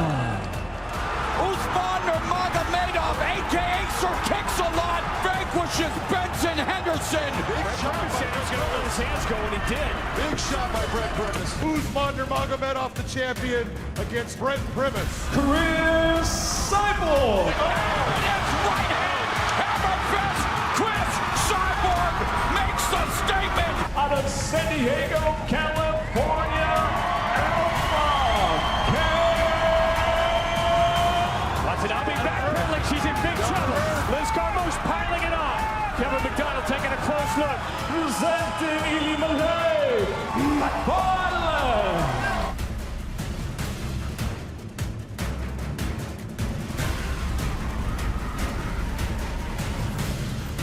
And so there you have it. All MMA media, when you write your articles, please say as first reported by the MMA Hour, okay? If not, I'm coming after you. I just want to let you know. Very exciting stuff. Bellator 300, October 7th in San Diego, California, live on Showtime. And so I built it up. Let's hear from one of the people who will be competing on that card, defending her title on that card. She is arguably the greatest of all time. She is going up against Kat Zingano. Bit of a home game for her, close to where she lives. She is the one and only Cris Cyborg. There she is. Hello, Cris. How are you? I'm great. Thank you. Yeah. I'm excited to be here. Yes, we are excited to have you. A lot of exciting things going on. We just announced the 4 title fights on this this great card, Bellator 300, a very important night in the history of Bellator, and you are a big part of it as well. The one thing that I didn't get confirmation, and I will let you know, that they asked my opinion. They said, what should be the main event? I said it has to be Cris Cyborg versus Kat Zingano. Are you, in fact, the main event on October 7th? No, I let Scott Coker choose what is the main event, but no, for me, it's an honor to be part Bellator 300, and I'm really excited to fight Kat Zingano. It's going to be a great show in San Diego. You know, I live there so long, and I have so many friends over there. I feel very thankful and blessed to be there back. Do you think you should be main event? Yeah, I think it's be great. I can defend my title main event. Yes. I think you have earned that, and I think this is a big fight. You said that you're very excited to fight Kat Zingano. Why? I believe she's undefeated 4 fights now on 45. She's a great for the sport. She beat Misha Tate, she beat Shamana Nunes. You know, she's a great fighter, and it's gonna be great for the sport. You know, she's one of the best. So I'm excited. She's contender number 1. You know, for fight for the title. Right. Do you think of the opponents that you've had in Bellator as of late that she will be one of the toughest, if not the toughest, to go up against you and to try to take your title away? No, everybody come to the fight, you know, get contender number 1, get ready to fight, you know, for the title. I believe she's been talking a lot. I hope she's training really hard for do big show there. And let's see, you know, I'm ready for do the great fight there. And I'm excited to defend my title. And Kat Zingano, she's a big name, a great wrestler, you know, great jiu-jitsu, great everything. You know, she's have a great matches and big heart. It's gonna be a great fight. You mentioned her talking. What has she said that has caught your attention? No attention, but you know, when you call out people, you have to be ready to fight. She say, "I want to fight Cyber," Then when I see she fights somebody else. She fights somebody else. So let's see. I'll wait her for Bill Edit. So gonna be now. So good. So I don't know if you know this, but she was on this show recently, and I asked her about you. I don't know if you saw this interview, but there was one part in particular. I asked her about you buying the website, the URL with her name on it. In fact, when you go to, I think, alphakatzingano.com, it goes to your website. And I think you did the same for Kayla Harrison. So can I play you what she said and get your response to what she said about you? Yes, you can say. Here's Katzingano from last month. I don't really know what she's trying to do with her legacy right now. She's kind of turned into like an awkward bully, and it's I don't know, it just bums me out. She really was like a great athlete for a while, and I don't really know what she's doing. Yeah, the week of my last fight, she went and bought alphakatzingano.com, and she was putting it on all of my posts and all of my comments and things, and I just thought it was weird and just kind of like, what is that, like a sociopath or something like that? Like, why are you constantly thinking about me? Why are you constantly messing with me? And it's weird because it's on one hand, you know, I want to beat the shit out of her the second I see her, you know, which I don't want to get in trouble. The other one is like how cringy and creepy and stalkery she is. It makes me think about a restraining order, you know? Wow, restraining order, sociopath, a lot of big words there. Chris, what do you make of her comments about you and, you know, the stuff that has happened leading up to this fight? You know, I met Katzingano in person. She went to her punishment for a long time and supposed to train together. I don't have any problem with her. She's started promoting this fight the wrong way. You know, call me cheater. I'm not gonna fight her. She's gonna be tested on competition or before, you know, on competition. So she's started to promote this fight the wrong way. So you can promote the fight. I always promote the good, nice her. She's a good athlete, you know, good fighter. She's undefeated for 4 fights. She did great in the sport. So I don't think I need bully. I think I let my team buy the website. So if you know buy a website, somebody gonna buy a website. This is like a business. And this is the way, you know, nice if you would like to promote the fight. It's cool, it's nothing bully. After the fight, you know, she can have her website.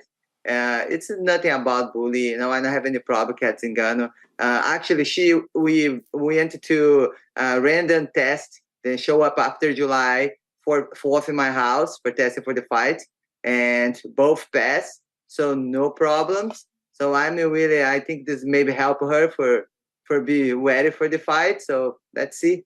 So the random test was with who? Commission. Oh, commission. California. Yes, no California. It's let me see. The commission for the fights. They show up to my house, and I'm with no license because I'm no 1 year, no fighting. Yeah. No, I don't need to do if I don't want to do. So, but at the same time, I don't have any problem. You guys can come anytime, test me. You know, I already passed through this, so no problem. Who sent that person to your house? Was it like, did you hire them, or did the promotion hire them, or the commission? I think the promotion, yeah. Oh, the wow. Okay, interesting. And it was for this upcoming fight. I believe because Katzingano being talked a lot, so then show up at the house. I think after maybe for 2 days, 1 day after 4th of July. Does that piss you off, her saying that stuff about you? No. You know, you have then they have to try touch me some way. You know, so no change anything. You know, when I fight UFC, I signed with USADA 1 year before being UFC. You know, everybody. I was testing Invicta with USADA before being UFC. It's no problem. No, then try find something to touch me. Man, just make me training. That's it. No problems. Do you think she's better at 135 or 145? I believe she's great both, you know, but I think, of course, you know, have to cut a lot of weights for 135. I think, you know, help her be stronger, more strong, I think, for 145.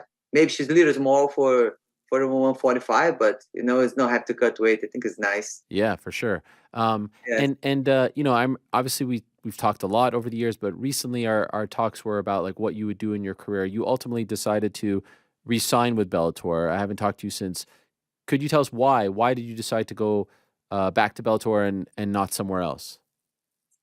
You know, I love working for Bellator, and I love working with Scott Coker. We have a lot of history together, and you know, I know I feel I'm loyal, my person. You know, if I really like to work with you, and if you respect both way, so why not? You know, I'm really happy, and I want to defend my title with Bellator so many times.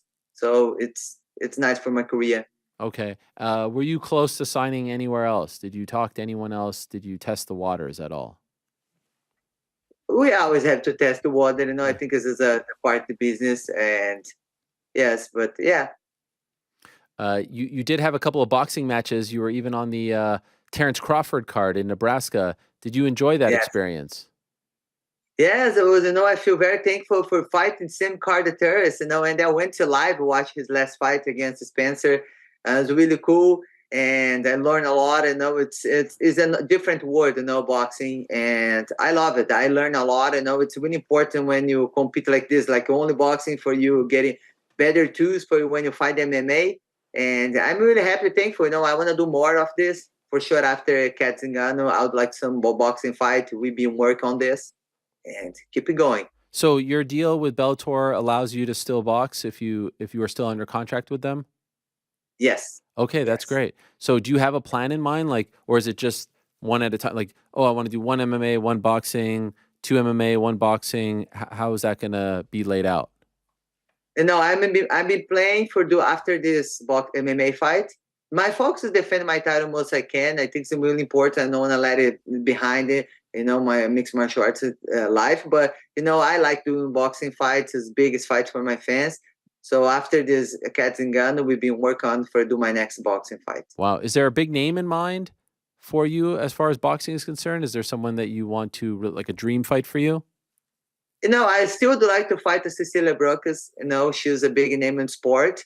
A long time ago, we've been started this. Maybe, I don't know, but I'm coming now, for boxing. I'm not gonna ask any names, but I'm humbly training every day. And if you show up some opportunity, for sure, I love challenges for myself. I saw you were tweeting about the Nate Diaz Jake Paul fight. How do you think Nate did?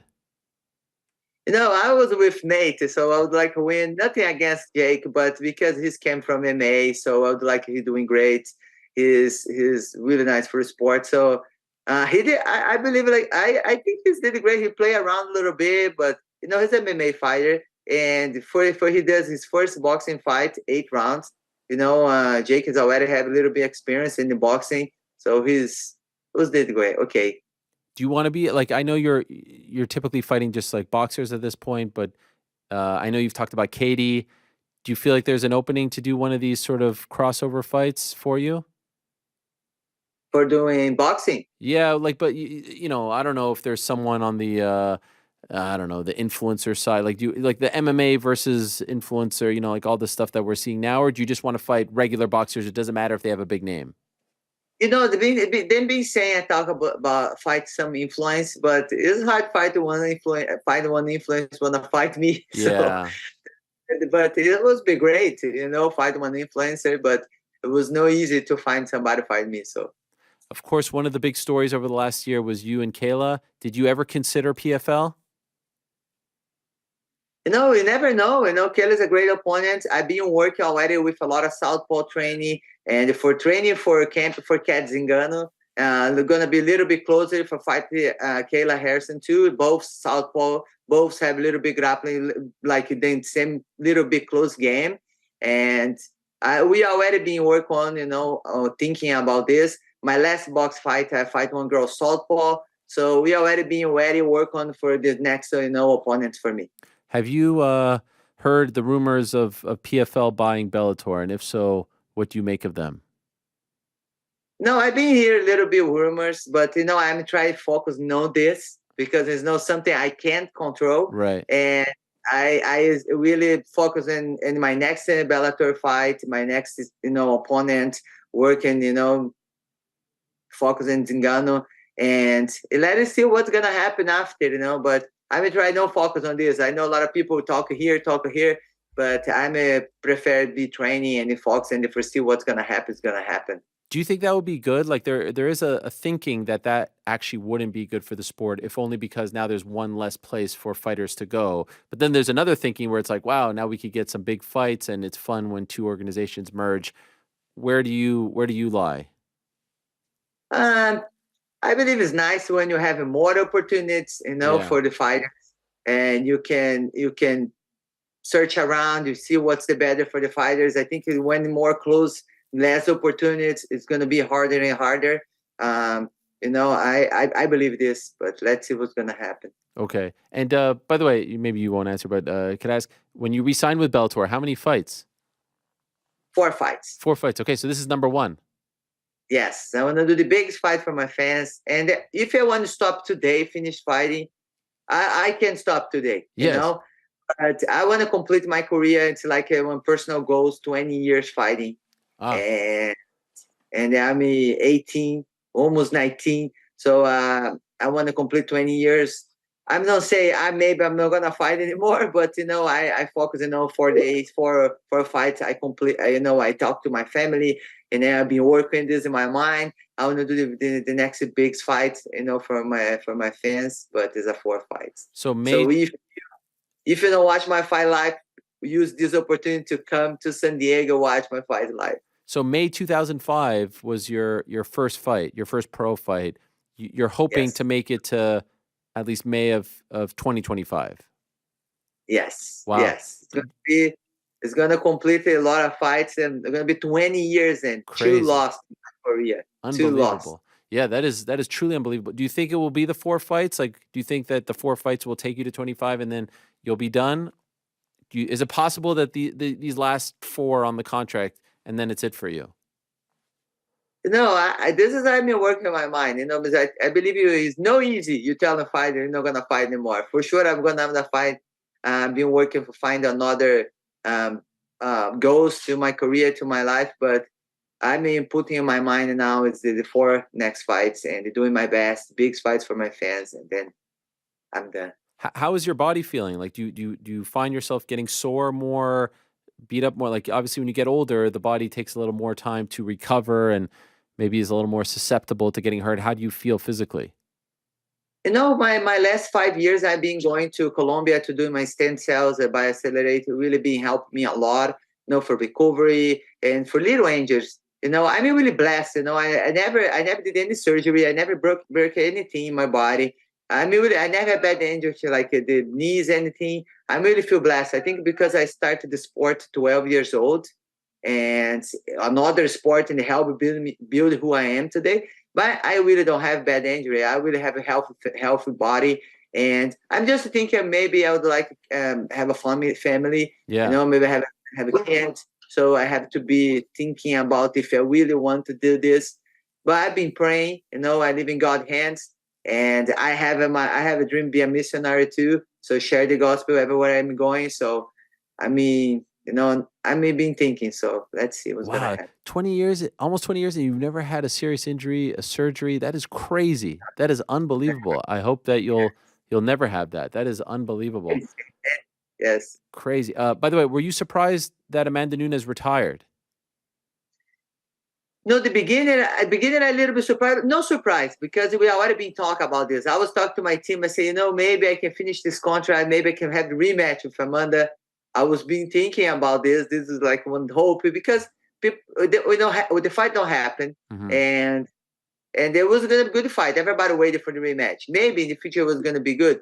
But after I see some, I know she wanted to retire with the 2 titles. So I think when she lost it for Juliana Pena. Juliana. I think she's really, I start thinking about maybe this can happen with this again. I think she say, I want to retire with my both belt. Amanda did great in sports. She didn't prove anything. So, but after I see some interviews, she say I have some bad injuries and I've been working this. It's hard, training with an injury. Even if I don't have bad injury in my career, but sometimes with little injuries, it's hard to continue training. In the fight, you don't feel anything. You just show up in the fight and don't feel anything. But when the training is the hard part. Yeah. So, just the fact that she retired before you is kind of wild, that you will outlast her if she doesn't come back. And I would imagine that's, if you could choose one that you can do again, that would probably be it, right? Yes. It's a great rematch. Yes. Yes. Maybe that or Erica Paez. Erica Paez will have the opportunity to remember, never have, this fight. It was it's a crazy fight. I trained for 6 months, and I asked Rafael Cordeira, I would like to do one fight for see how it works. And then he said, we're going to work on, I was training more Muay Thai and no grappling. and I was playing handball, I was doing track and field. I was already athlete. I was already thinking I have another goals to my life. I was never have goals to be a fighter. And I told Rafael, I want to do one fight for see how's work. He said, okay, let's see. And then they say, okay, we have a fight for you, but I have a problem. It's MMA, it's no Muay Thai. Eu falei, okay. And they say, okay, let's do that. So let's train some defense takedown and then we'll be ready. And my first fight, I fight one black belt jiu-jitsu. She's already having more fights. And the moment to shoot the box against Brazilian top team. So it was really rivalry that moment.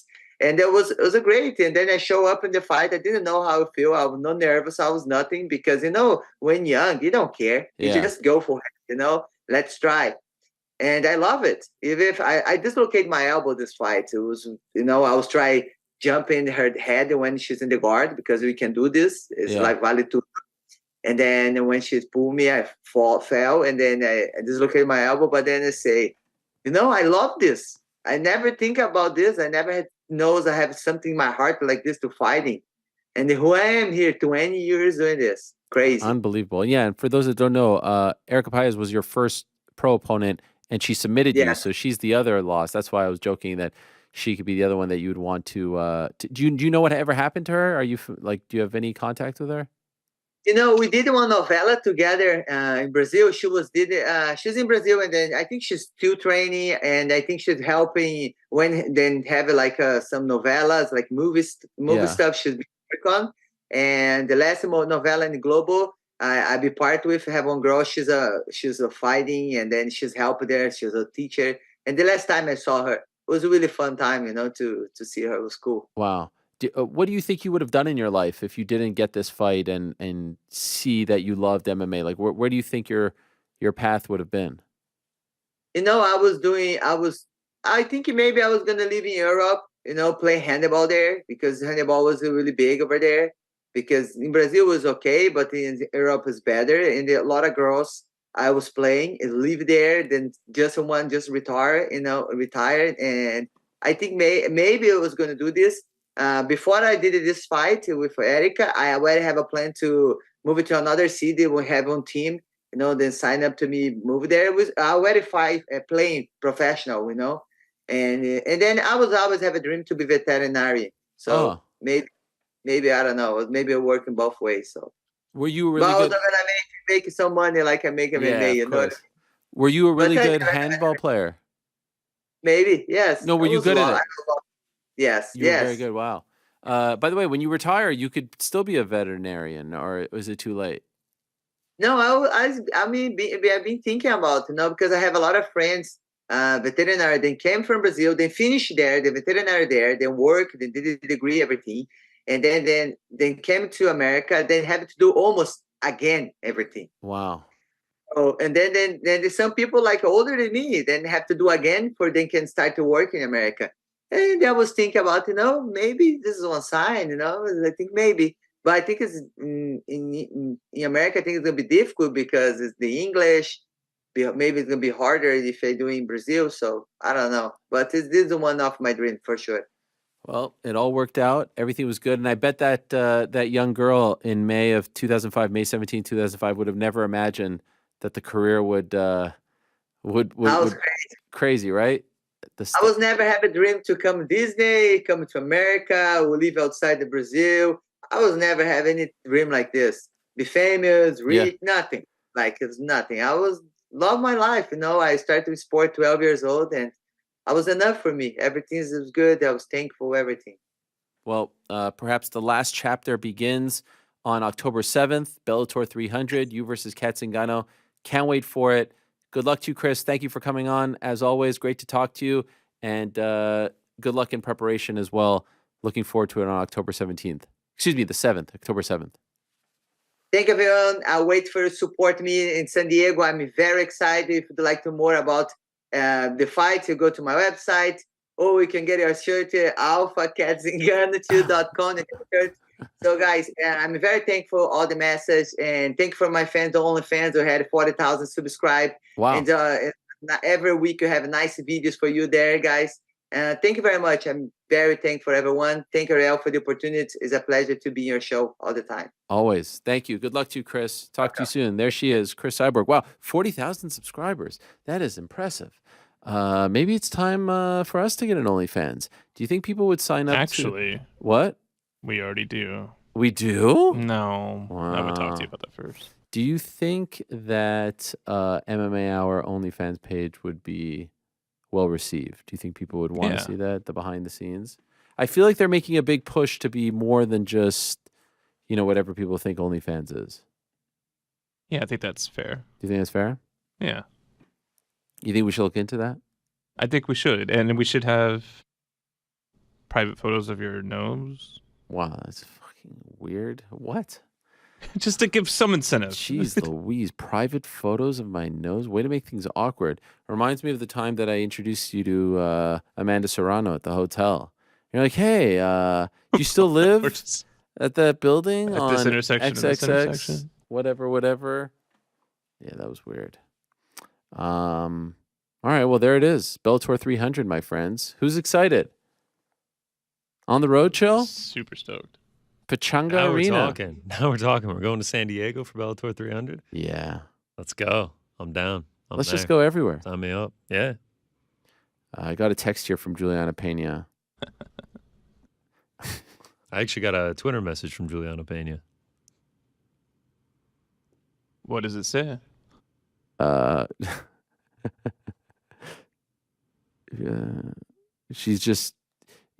She is proving that it is in fact her putting out the videos. Well, actually this time it wasn't. I mean, she was on the video, but the tweets and all that. And she even sent us a pic. Yeah, I have the pic ready to roll. Oh, she sent it? Yeah, you're out. Okay, perfect. By the way, a world where Juliana is the fourth member of the Parlay Pals is my dream come true. It's pretty incredible, yeah. You have the pick?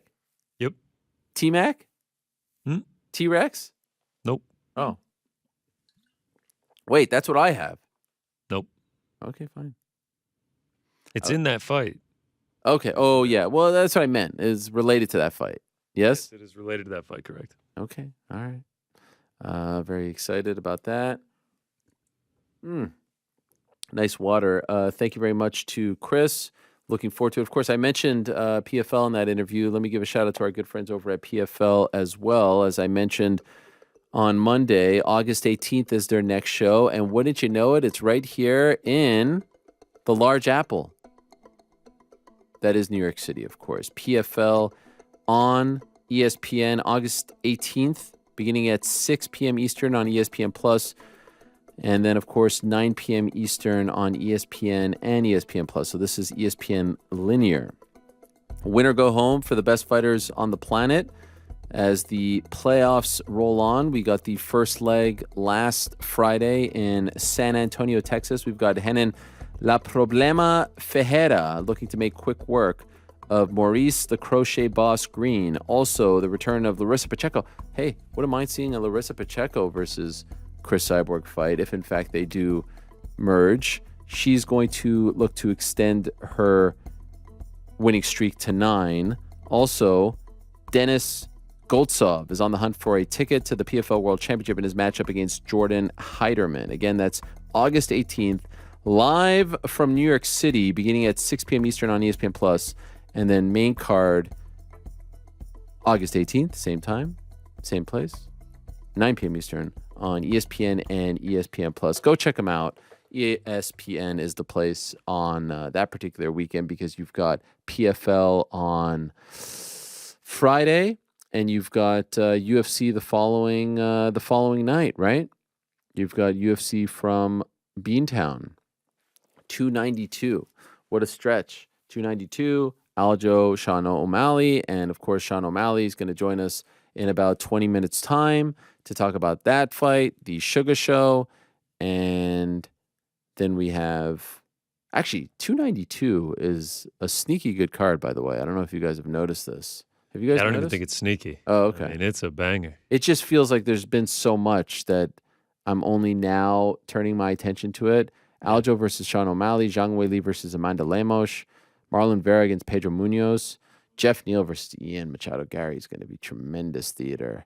Cody Garbrandt against Mario Bautista, Chris Weidman versus Brad Tavares, Andre Petrosky versus Gerald Mearshart, Natalia Silva against Andrea Lee, Gregory Rodriguez against Dennis Tuolin, Karine Silva against Marina Moroz. I mean, how many fights? 1, 2, 3, 4, 5, 6, 7, 8, 9, 10. Is it just 10 fights?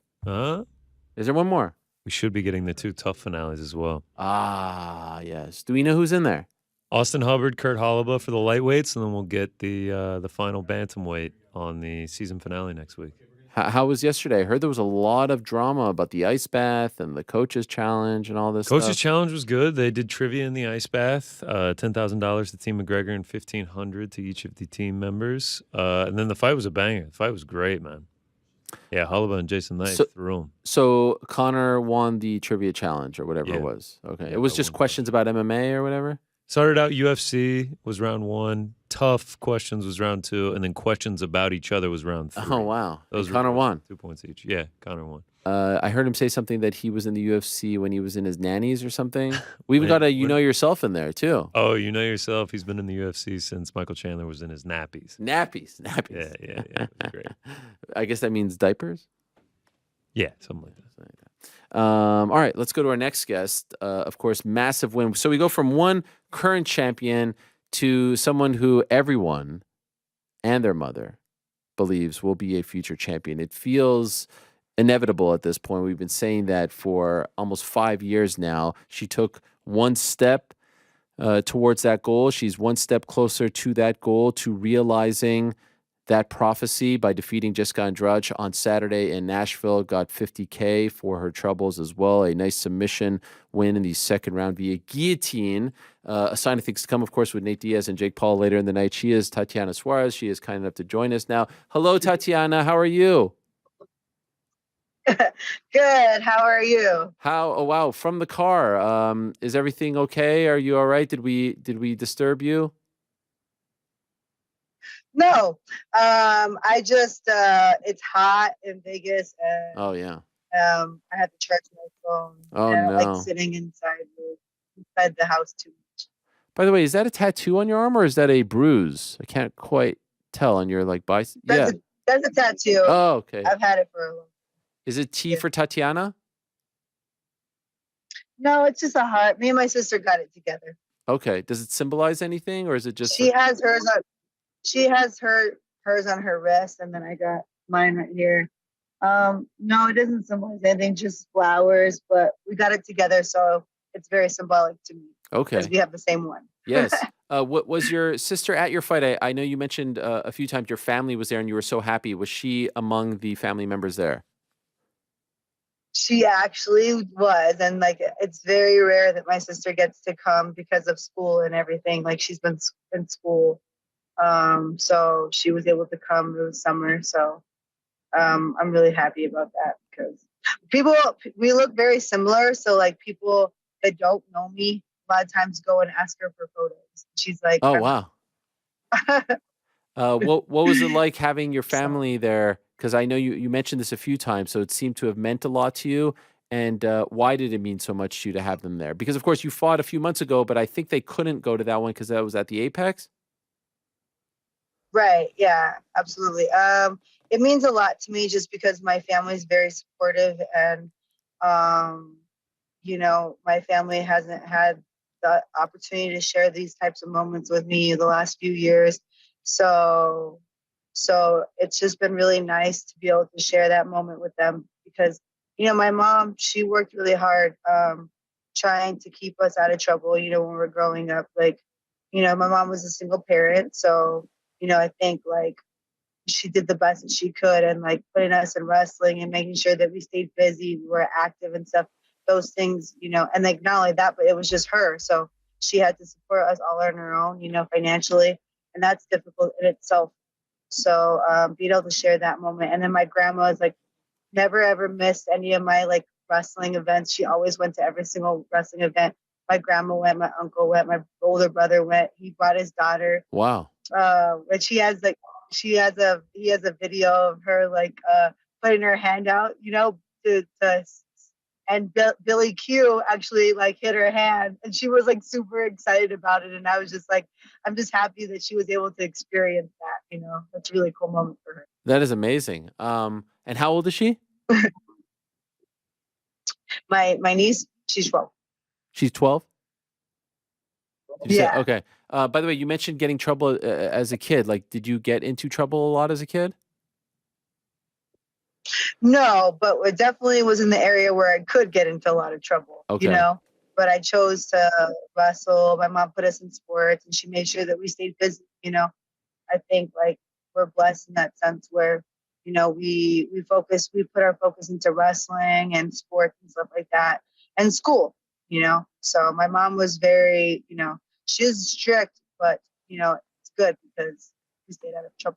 By the way, could you do me a favor? Like the top half of your head is getting cut off. If you could, do you mind? Yeah, there you go. That's much better. Much that way. Yes, much better. I don't know if that's annoying for you to hold it like that. Because now, how's that? Is that annoying? No. Sounds like it's annoying. It's just a little bit harder. Okay. I don't mind. I'm trying to look out for you because it's like cutting off like right at your like eyes here. So this is better for you. You're like. Hello? No, it's like cutting off here, and trust me, you'll know what I mean. Anyway, what did you think when you went from Virna to Andrade? Obviously, that's a step up. Were you happy with? Did you feel like, okay, this expedites things a little bit? That was my perception of it. How did you feel? Yeah, I was actually excited just because, like, I had mentioned in a couple of interviews, just like the opponent change allowed me to also. Gave me the opportunity to fight somebody who had a lot of accolades. She's competed in 3 different weight classes. She has like 36 fights. I looked it up. She has like, a lot of submissions, I think maybe 8 or 9, and like a bunch of, TKOs or KOs. So like for me, I'm like, that's somebody that I want to fight. You know what I mean? Because it shows that she's dangerous. It shows that she has experience. Much more experience than I do in that cage, and so, and not only that, but she was ranked, and she was a former champion, so, and then she also fought for a world title at 125 as well. So I felt like, at first I was a little nervous because when they told me, like, they didn't, Virna I was sad, one, because I didn't want her to be injured. She just came off an injury. But then also I was like, well, now who am I going to fight? Am I going to have to fight up instead of down? And I really wanted to fight, like, ahead of me. I wanted to get closer to the title shot. So I was a little nervous that maybe I'd have to fight someone like, like maybe 10 or 11, 12. Who knows what I was going to get. But I got a really great matchup, and it was really quick, like literally like a day, So I wasn't left in the loop for too long. You know what I mean? And then they were trying to get me to fight maybe like in Singapore, and I didn't want to fight in Singapore. Right. Did you expect? Because like I really wanted to fight in the States. Yeah, I don't blame you. It's a long trip. Did you expect to dominate her like that? Yeah. I did think that I had that skills to do exactly what I just did. Just because I manage my range really well. I have really good footwork. Obviously my wrestling's really, really good, and my submission game is good as well. So I did think that I could do exactly what I did. This camp, I was able to actually train the way I usually train. So that gave me a lot of confidence. And, I was able to spar a lot this camp. My last camp, I was not able to do that. So it was really weird going in there, but I just have so much confidence in myself that I was still able to get a really good submission win last fight as well. But I just didn't have the camp that, I know that I should have, just because I wasn't able to spar. And, I spar a lot, and I do a lot of like stand-up work. Like a lot of times I rarely even wrestle during my camps, just because I like to feel very confident with my feet. And that's what leads to the takedown. Did you get your black belt on Saturday? I did. I'm really excited. Congrats. Yes, I saw them make a big deal, but I don't know if you mentioned it in the. When did they give that to you? right when I won. Wow. They had it ready. What if you didn't win via Yeah. submission? Would they have still given it to you? That's what I asked. And I had asked Pat, and he was like, well, I think that he was just going to give you your black belt regardless. But, you know, because, I mean, I've been doing jiu-jitsu for like 10 years now. And, you know, I have like multiple submission wins. Even on the Ultimate Fighter, I submitted my way all the way through. So, you know, I know they don't count on my record, but if they did, Yeah. that'd be like 2 more extra, Right. you know, submission wins on my resume. So, I mean, I have that. And like when I first came to at Millennium MMA, I thought I was just going to do jiu-jitsu. I didn't even think I was going to fight. And I was like, I'm going to be a black belt world champion, and I'm going to do this and that. And then all of a sudden I'm fighting. I'm like, okay, this is different, but I like it. And you're very good at it. By the way, how was the cut to 115? First time in a while. It was, you know, I was so worried just because I've never have, I got bigger, you know, over the years because I had to do a lot of rehab for my neck and then my knee, and that you just like add a lot of muscle. And like over COVID, all I did was lift and hit mitts and stuff like that. So I did put on some muscle mass, and I thought it would make it a lot harder for me. And I came in heavier than I usually do when I cut to 115. So I thought, man, I have my work cut out for me, especially this is my first time being back at 115. But man, my Dr. Anna Gelpin has the science down, because I mean, I made that weight so easy. I mean, I literally had 5.6 pounds the day of or the day before, and I literally just like, it was like an hour and 15 minutes, and it was off. And my team was like shocked. They're like, how did you do that? And I was like, and I didn't even feel that bad. Like I woke up in the morning, I took a shower, I got ready. I mean, I didn't feel like some of those people like were like getting carried to the scale, and I was nowhere near getting carried to the scale, you know? So, I mean, I was like super, super pleasantly surprised. And not only that, but my recovery was amazing. I mean, I felt like I could do whatever I did like 10 times over. Like my cardio felt amazing. And I kept saying that during my camp, I was like, I'm not getting tired. Am I working hard enough? And they're like, yeah, Tatiana, you just like, we're dominating in the stand-up, and then you're like taking people down and like submitting them like over and over and over again each round. And they're like, yeah, I think you're working hard enough, you know, maybe even work a little less. Yeah. And so I mean, my cardio felt really great. So I said on Monday, like, let's stop beating around the bush. You should fight for the belt next. The title fight is happening next weekend. Like you are in line with it. It's perfect. So is this going to happen? You fight the winner of Zhang Wei Li and Amanda Lemos. Let's go. What are we waiting for? I mean, I think I should. I mean, you know me, Ariel, though. I'm not entitled to anything. No, I know. But I do think that you know, I should be, you know, thought about when it comes to who's going to fight them next, you know, in terms of the business standpoint. I think that it makes sense, you know, for the UFC, even business wise, you know, like I'm an undefeated fighter coming off a long layoff, got 2 submission wins in a row, and, you know, beat the former world champion at that weight. I mean, I think it makes for a good, you know, a good storyline for them, you know, for a business standpoint. Yes. But, you know, and I know Jan's there too. And I know she has a couple wins in a row too. But, you know, I think before that she was on a like 2-fight losing streak, and then she pulled off a couple wins. You know, so I think that we're both up there in terms of the title. But I just think that mine just shouts like, you know what I mean? I don't know how to explain it. And from a business standpoint, for them, for the UFC. And for me, I just want a title shot because I think that it's been a long time coming. I've worked my way up twice now. You know, the first time, you know, it was against, and I didn't have the opportunity to do that. You know, I got my win over Nina, and then I was injured and I was off for 3 years, and I didn't have the the opportunity to even fight for the belt. And I did it all over again. I worked my way up. I told them whatever they want to give me, and I did it. And whatever they've asked, I've done. So, yeah. What are you feeling? What is your sense? You were there in Nashville. It's been a couple days. Do you think you will be next? Are you feeling confident? I'm not sure, but I'll be there. You're going to Boston? I'll be there to watch them fight. Yeah, I'm gonna go there to watch. I want to see them live.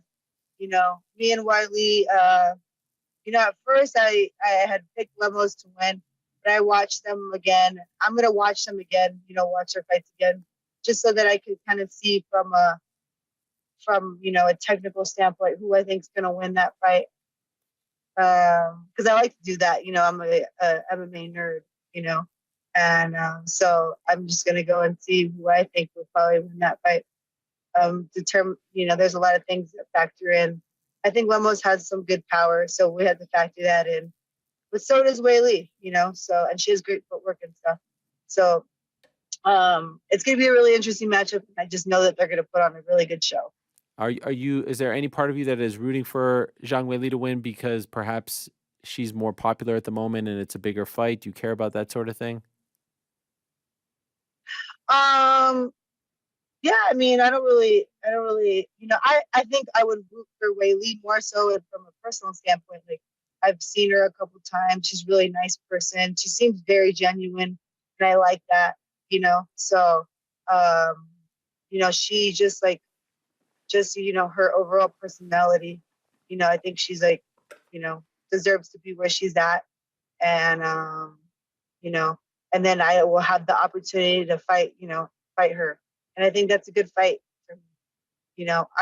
Either of them, but I'm just saying I like who she is. I don't really personally know Lemos at all, so I couldn't tell you, but I do know her. So I'm sure Lemos is great too. Yes. I've only had the opportunity to get to know Weili a little bit. If they go in a different direction, she's taught me a couple of things in Chinese, Yeah, for sure. But if they go in a different direction, is there anyone else that you think? I can't imagine it's more than one fight. I personally think you should be next, but I can't imagine it'd be more. Is there anyone else that makes sense, in your opinion, that gets you excited? I know that I could maybe potentially just fight Jan. Okay. I don't even mind that one. So if they want us to fight for okay, this is the number one, you guys are two contenders. We're going to have you guys fight. I'm willing to do that, but I don't know if they'll do that. I think that they have two good contenders that they can have, that they can line up there. And then, maybe, but maybe they'll just have us both fight each other. I don't know. I don't know what they're thinking over there, but I threw out if they did Jan versus Zhang Weili, that maybe you versus Mackenzie Dern or something like that. How do you feel about that? I don't care. I always say yes to every matchup, but I just think I was just really thinking about I really want to fight somebody above me as opposed to someone below me. And not only that, but she just fought Angela Hill, which I don't think is even in the top. I don't know if Angela Hill's in the top 10 or not. So I'm thinking that's not really an impressive win to me in terms of that. But I think she's a great fighter. I don't care who I really fight, but I'm just thinking more from the standpoint would I deserve a title shot if I beat Mackenzie Dern, as opposed to if I beat Jan, who's higher in the rankings, who beat Mackenzie Dern. You know what I mean? I'm thinking that way.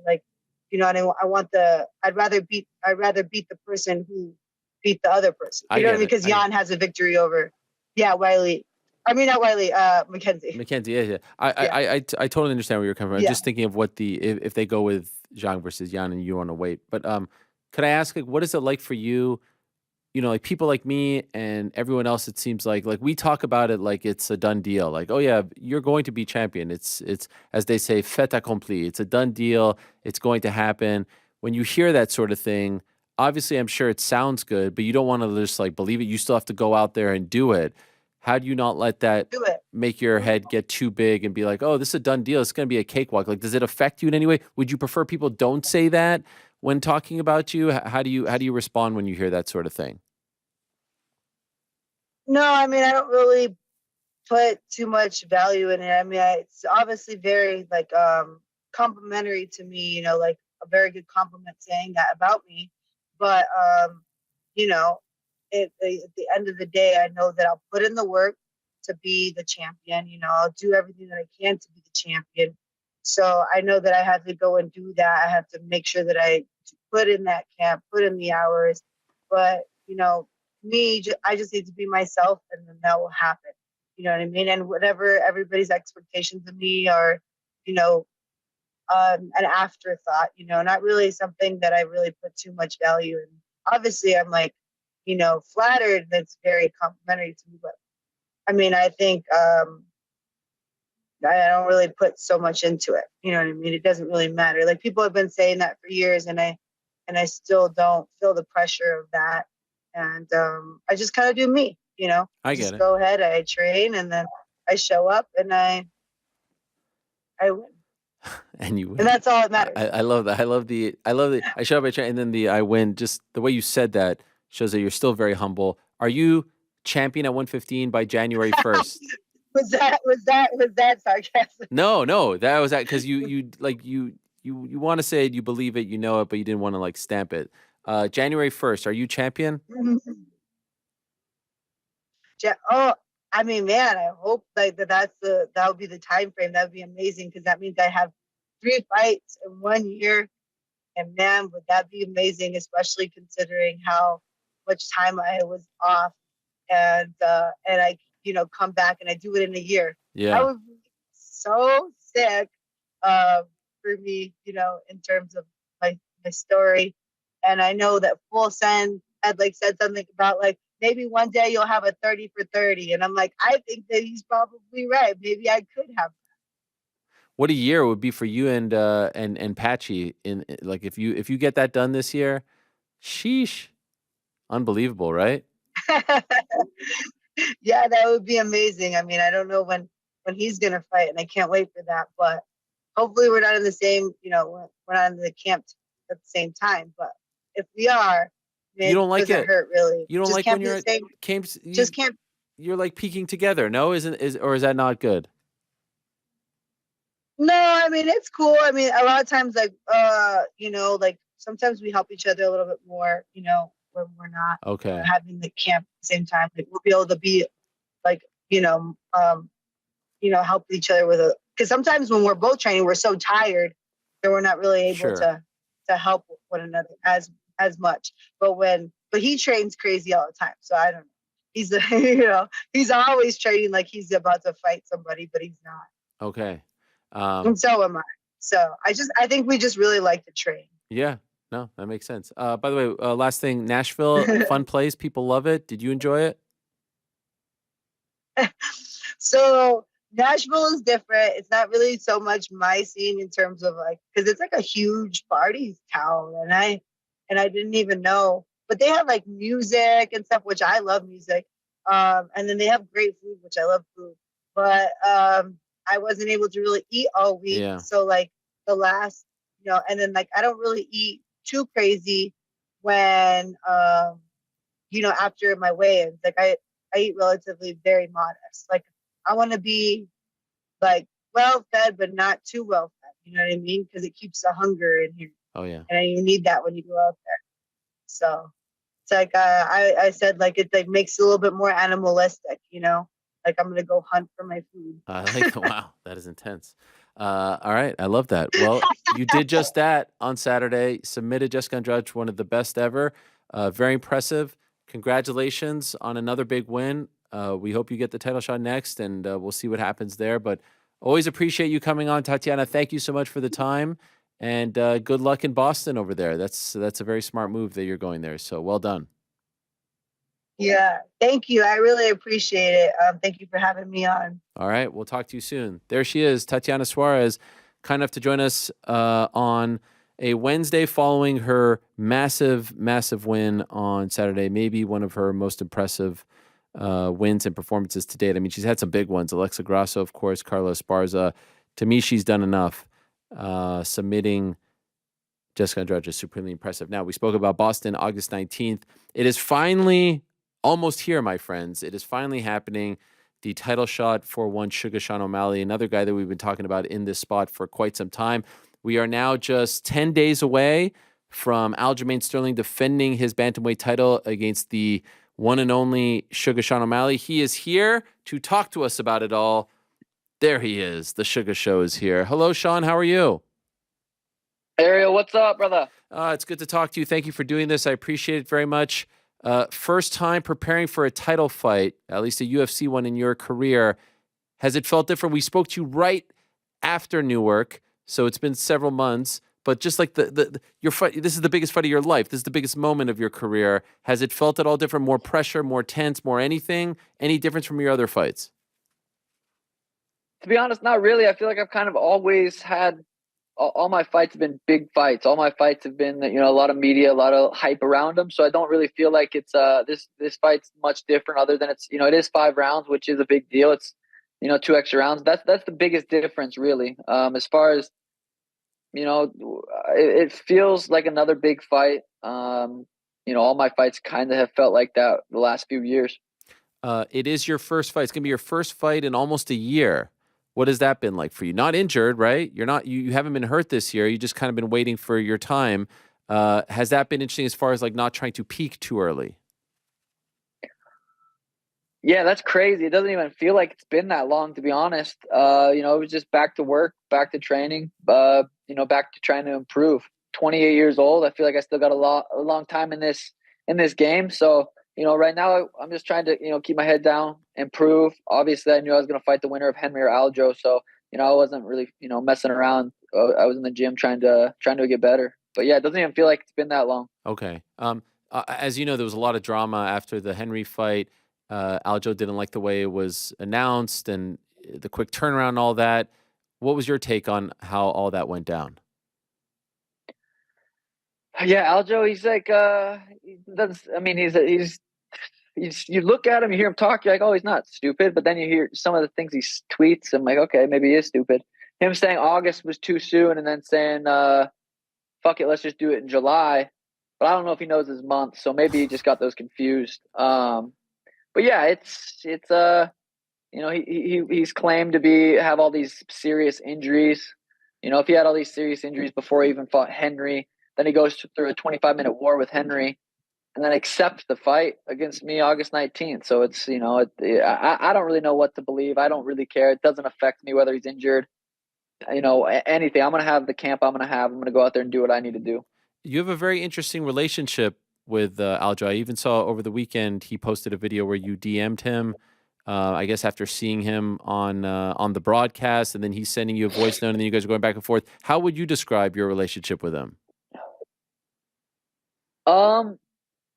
He has he has what I want. He has the belt. It's as simple as that. I just let him know. I said, "Hey, champ, you look a little nervous." When I saw him on the TV, I just being honest. He looked a little, this moment, might get to him a little bit.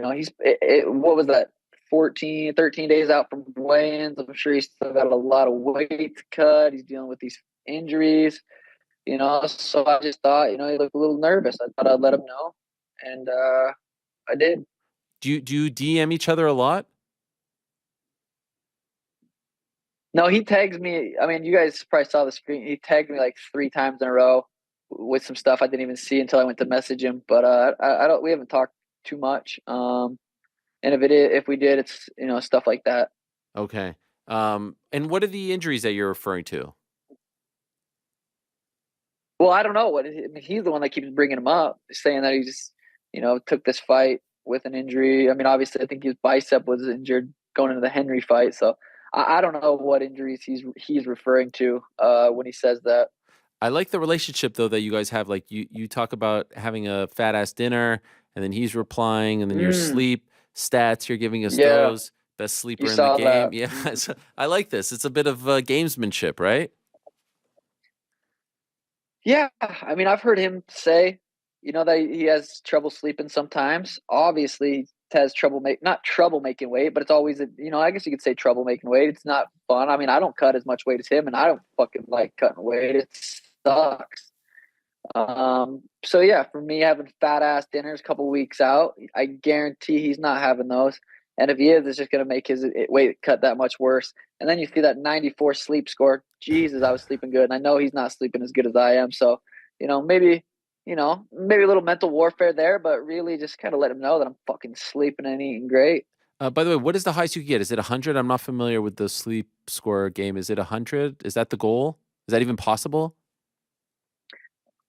I think it's technically possible, but when you're training this hard, it's hard to get 100 sleep score because I don't know, some with the algorithm and shit, but 94 is high. It's a very, very high sleep score. What's the highest you've ever gotten? I'm not sure. I'm not sure. I don't. I'm not too sure there, Ariel. I know, I just know because like you've mentioned the sleep thing on this show, and so it seems to be like a stat that you're very interested in. Has anyone ever pushed back on you on this best sleeper in the UFC title? No, not necessarily. I'm actually working with a sleep scientist right now. We've been doing some really, really cool sleep studies, and they're starting to adjust my schedule for me to peak the perfect time in Boston around 11:30 p.m.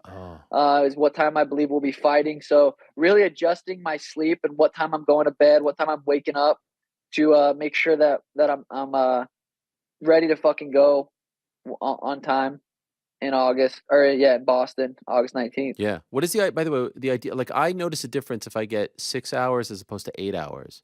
Do you notice a difference? Like what is the idea? What's the sweet number for you? The sweet spot?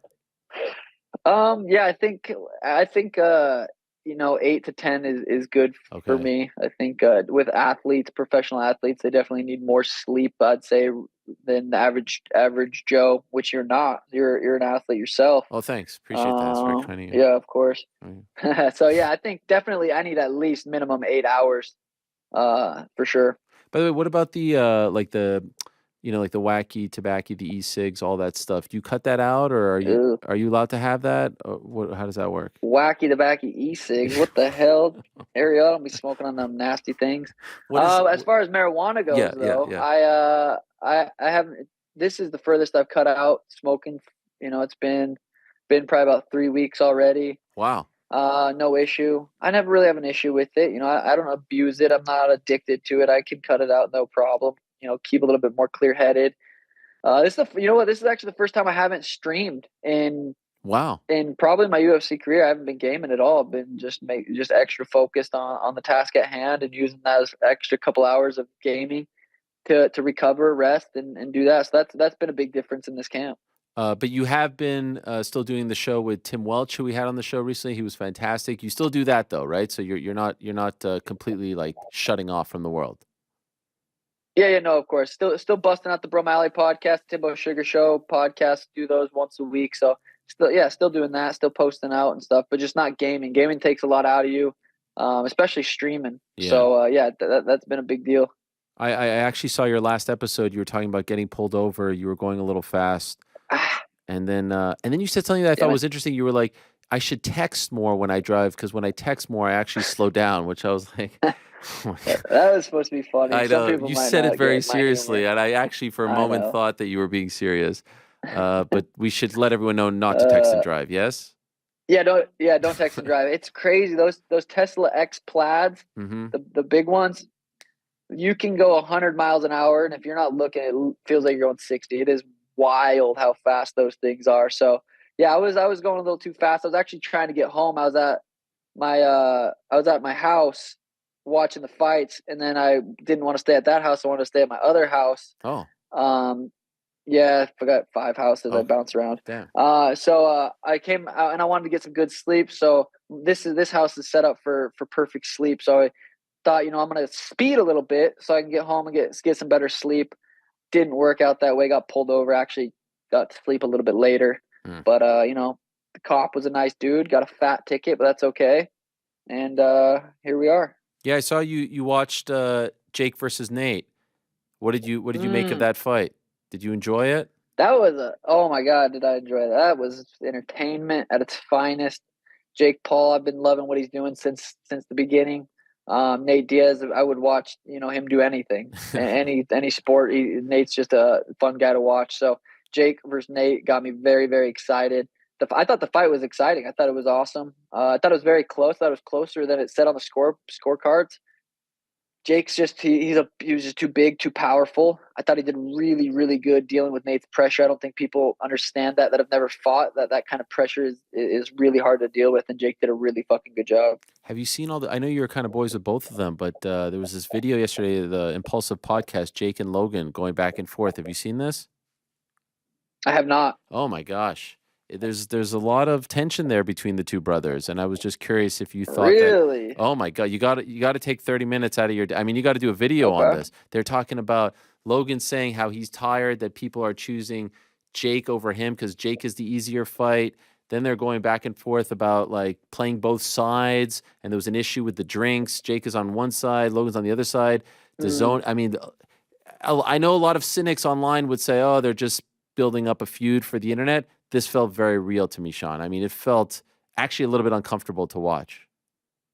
Really interesting. I mean, who knows? They could be building the biggest fight of all time, Jake Paul versus Logan Paul, and you know they could be building something. But they've also had beef in the past when they were younger. Sure.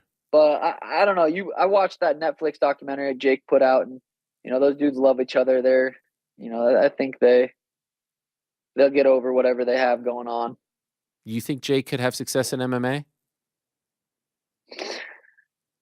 Hard to doubt him. You know, a lot of people didn't think he'd have success in boxing. I think he's doing really well. I think at certain levels he could for sure have success. I want to see Jake versus Nate in MMA. That's a win-win for Jake, 100%. I would love to see that. Okay. By the way, back to Aljo. Saw that picture of him recently. Did you see this picture? He looks ripped. He looks like, I mean, he's got like veins on his back. Have you seen this photo? And if so, what are your thoughts?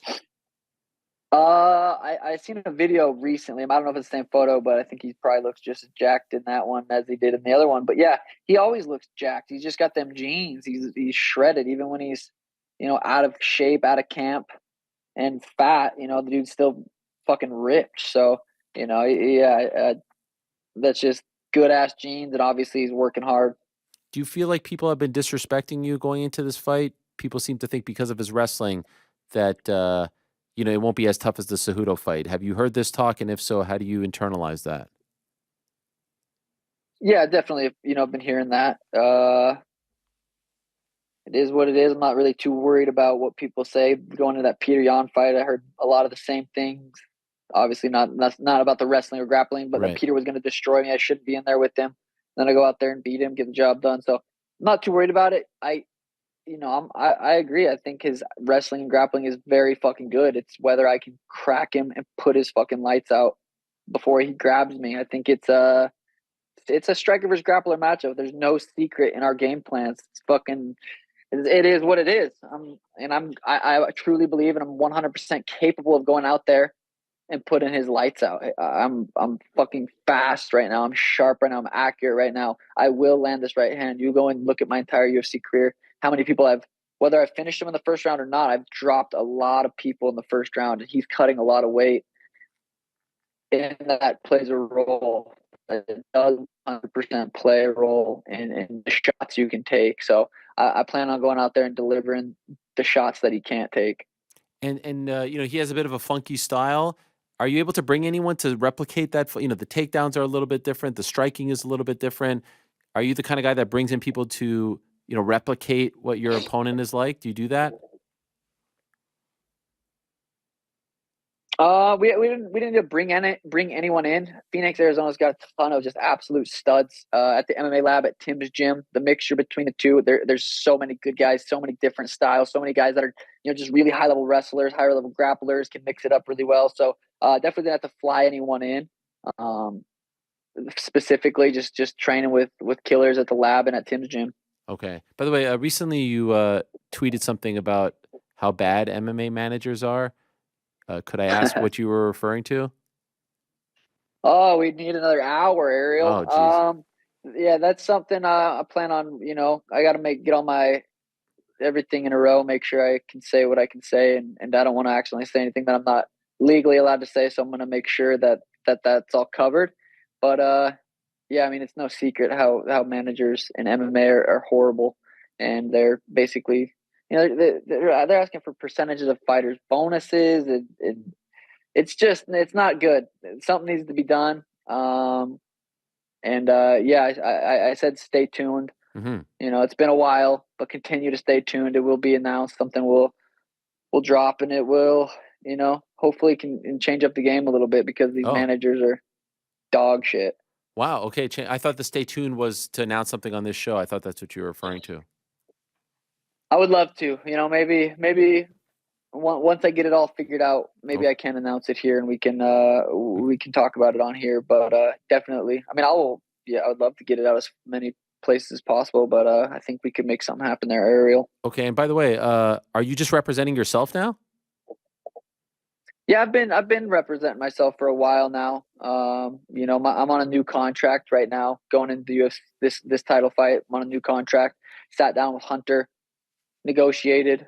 Nice. And you know, it was fun. It was I love that shit. So I'm very excited, very happy with the new contract, and I'm excited to go out there and put Aljo's lights out and continue to grow the Sugar Show. And usually when you have a big fight, you always have, you know, all these merch drops and things like that. This is the biggest of them all.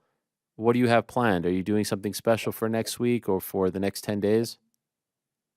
Yeah, we've had a couple cool drops. Obviously, we had a smaller drop for Boston, and then we had the jersey drop, the pink as, you know, kind of my signature with the gold outline. So we dropped the jersey, the t-shirts, the hoodies. We dropped the whole fight kit drop couple weeks ago. Did fucking amazing, did insane. I'm excited to see the crowd and the Sugar gear in Boston. But yeah, so the drop's done. Gonna do my hair Sunday and then fly out to Boston Monday. Anything special for the hair? Anything different?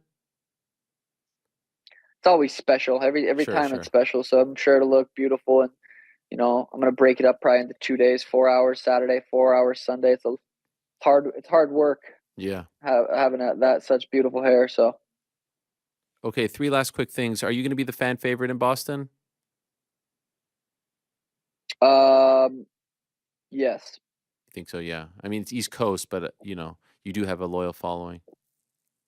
Yeah, I believe so. I mean, I haven't really thought about it too much, but I do think the Sugar Show will be the fan favorite going into this fight. Do you allow yourself to think about how life will change if you become UFC champion? Like at night, do you think about these things, what the feeling will be like if the belt gets put around your way? Like, do you allow yourself to dream like that? You know, lately I've just been dreaming of cracking his chin and watching him fold, and just, you know, I picture, we've seen it before with the Marlon Moraes knockout. So when I do close my eyes and think about the fight, I think about that. I think about him folding. But yeah, after this fight, you know, to be on, I want to fight in December in Vegas, defend the belt. That's the ideal plan moving forward. So it would be back to work for me. So you know, I'd obviously take advantage of the opportunities I have that come right after the fight, but it's back to work for me. I want to continue to get better and keep fighting. That's a quick turnaround, especially for a new champ. You don't want to go on like a big, you know, vacation or something like that. Who do you think, if all goes well, who do you think would be across from you in December? You know, there's a couple options. Cheeto's fighting Pedro. Yeah. You know, it'll be an interesting fight. 2 dudes I finished, so I think that's definitely an interesting one. Yeah, probably that. That one for a second went over my head for a second. That was good. That was good. Yeah, so I mean there's options. There's a couple options, but you know, it's so hard to look. You can't look past Aljo. Sure. Even if I do go out there, get the job done, you know, ideally no injuries. Injuries obviously happen, and so yeah, December could be technically a quick turnaround, but that's just, you know, hopeful thinking. I was gonna say Corey. I think Corey might deserve it the most, but I think he's getting tricep surgery. No, you don't like that? You know, that fight will happen someday. That'll come down to he's been some dominant other things lately. outside of the. Yeah, that'll come down to some other things that I'll talk about too. Whoa, what do you mean? There's more to that story? You and Corey? Yeah, it'll all, you know, I'm gonna go out there, get the job done against Aljo, and I'll have a lot to say. Wow. I can't wait for this. Okay, that is quite the tease. Is that on the night you're going to say this, or you're saying like when the time is right? When the time is right afterwards? When the time, when the time is right. Yeah, Okay. when the time is right. Official prediction. Last thing. Official prediction: the Sugar Show goes out there, puts Aljamain Sterling's lights out. He can go up to 145. No one will care. I do think this will be one of Aljo's last big fights. Once I go out there and get the job done. Okay, can't wait. Thank you, Sean. Appreciate it as always. Good luck to you August 19th. Thanks so much for giving us some time here. Boom, Ariel, you're the man. You're the Appreciate man. you. Peace. There he is. Sugar Show, Sean O'Malley. Always a pleasure. Very confident. Can't wait for that fight, August 19th. And I can let you know that on Monday, Aljamain Sterling is going to join us on the program. And so we are almost there, 10 days away from a highly anticipated bantamweight title fight. A lot going into this one. We, of course, just saw Aljo on May, 6th, I believe it was, in Newark, not too far from here. And now we get this one. The build-up for that is going to be fun. Next week in Boston is going to be fun. And some unfortunate news for Boston. Oh, no. While I was Jeff on the air? Neal. Yeah. Oh, he's out. Sold out. I was just talking about him. I know. That was like the one, other than the title fights, that I was most looking forward to. Yeah, I felt like there was some heat there. Good matchup, fun matchup, but yeah. Any replacement? They're saying they're going to get him a replacement and keep him on the card. First reported by? Ian Gary himself. Oh, wow. He made an IG post. Shout out. about it. Yeah. Ian Gary. He's very good on the socials. Oh, that is a bummer. We were just talking about how good the card was. What about Sean O'Malley? What is the line at the moment in that fight? I believe Aljo's around the -260, -270. Okay. Sugar Sean coming back at What did it open 210. as? Opened -200 Aljamain. Now he's -258 on DraftKings. Got it. I also could tell you, so next week we'll have our regular shows. Then I'm actually going away for a little bit. And on the Monday after UFC 292, so that would be August 21st, the show will be hosted by GC and New York Rick. How about that? Just the second time ever in the show's history. There was once a time I had my third child, I believe. Second or third? I think third. Yes, third. New York Rick stepped in, dressed up as me. This time he's coming with a backup. We still haven't decided if we're going to go both in studio, both over there, one here, one there. They could do whatever they want, any guest they want. They have promised some big names, and we'll see how easy it is to deliver on those big names. You'll get Sean if he wins, right? You guys think? Oh, yeah. Yeah, that's or Aljo? Yeah, oh, for sure. Yeah. Zhang should be pretty easy if she wins. No doubt.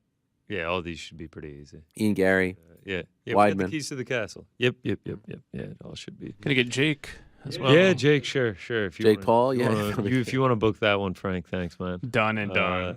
I am the backup to Rick. Rick will be the. Nah, listen. Just saying. You both could do it. There could be co-hosts, Someone has to obviously open the show. So I guess you're saying Rick is going to open the show? Yeah. Okay. Rick's got the keys. All right. And are we doing both of you in studio? What are we doing? We're still workshopping that, still efforting it. I'll circle back. All right. Well, that will be very fun. I look forward to that very much. For now, though, let us say hello to our final guest of the day. He is an absolute legend. His face is right below us over there on the desk. He had his final MMA fight. Yeah, there it is. Sort of. There it is. He had his final MMA fight back in January, in early February, to be exact, in Inglewood, California. He's the greatest heavyweight of all time. He's the last emperor. He's in South Dakota. Fedor Emelianenko. Hello, Fedor. How are you, my friend? Everything okay, my brother? Everything is great. Wow. Are we doing the whole thing in English? English interview, first time? Oh. Нет, не в этот раз. No, not this time. Okay, one day we will do an English interview. Fedor also here with his interpreter, who's kind enough to join us as well. Thank you very much. How is South Dakota? Как тебе понравилась Саут-Дакота?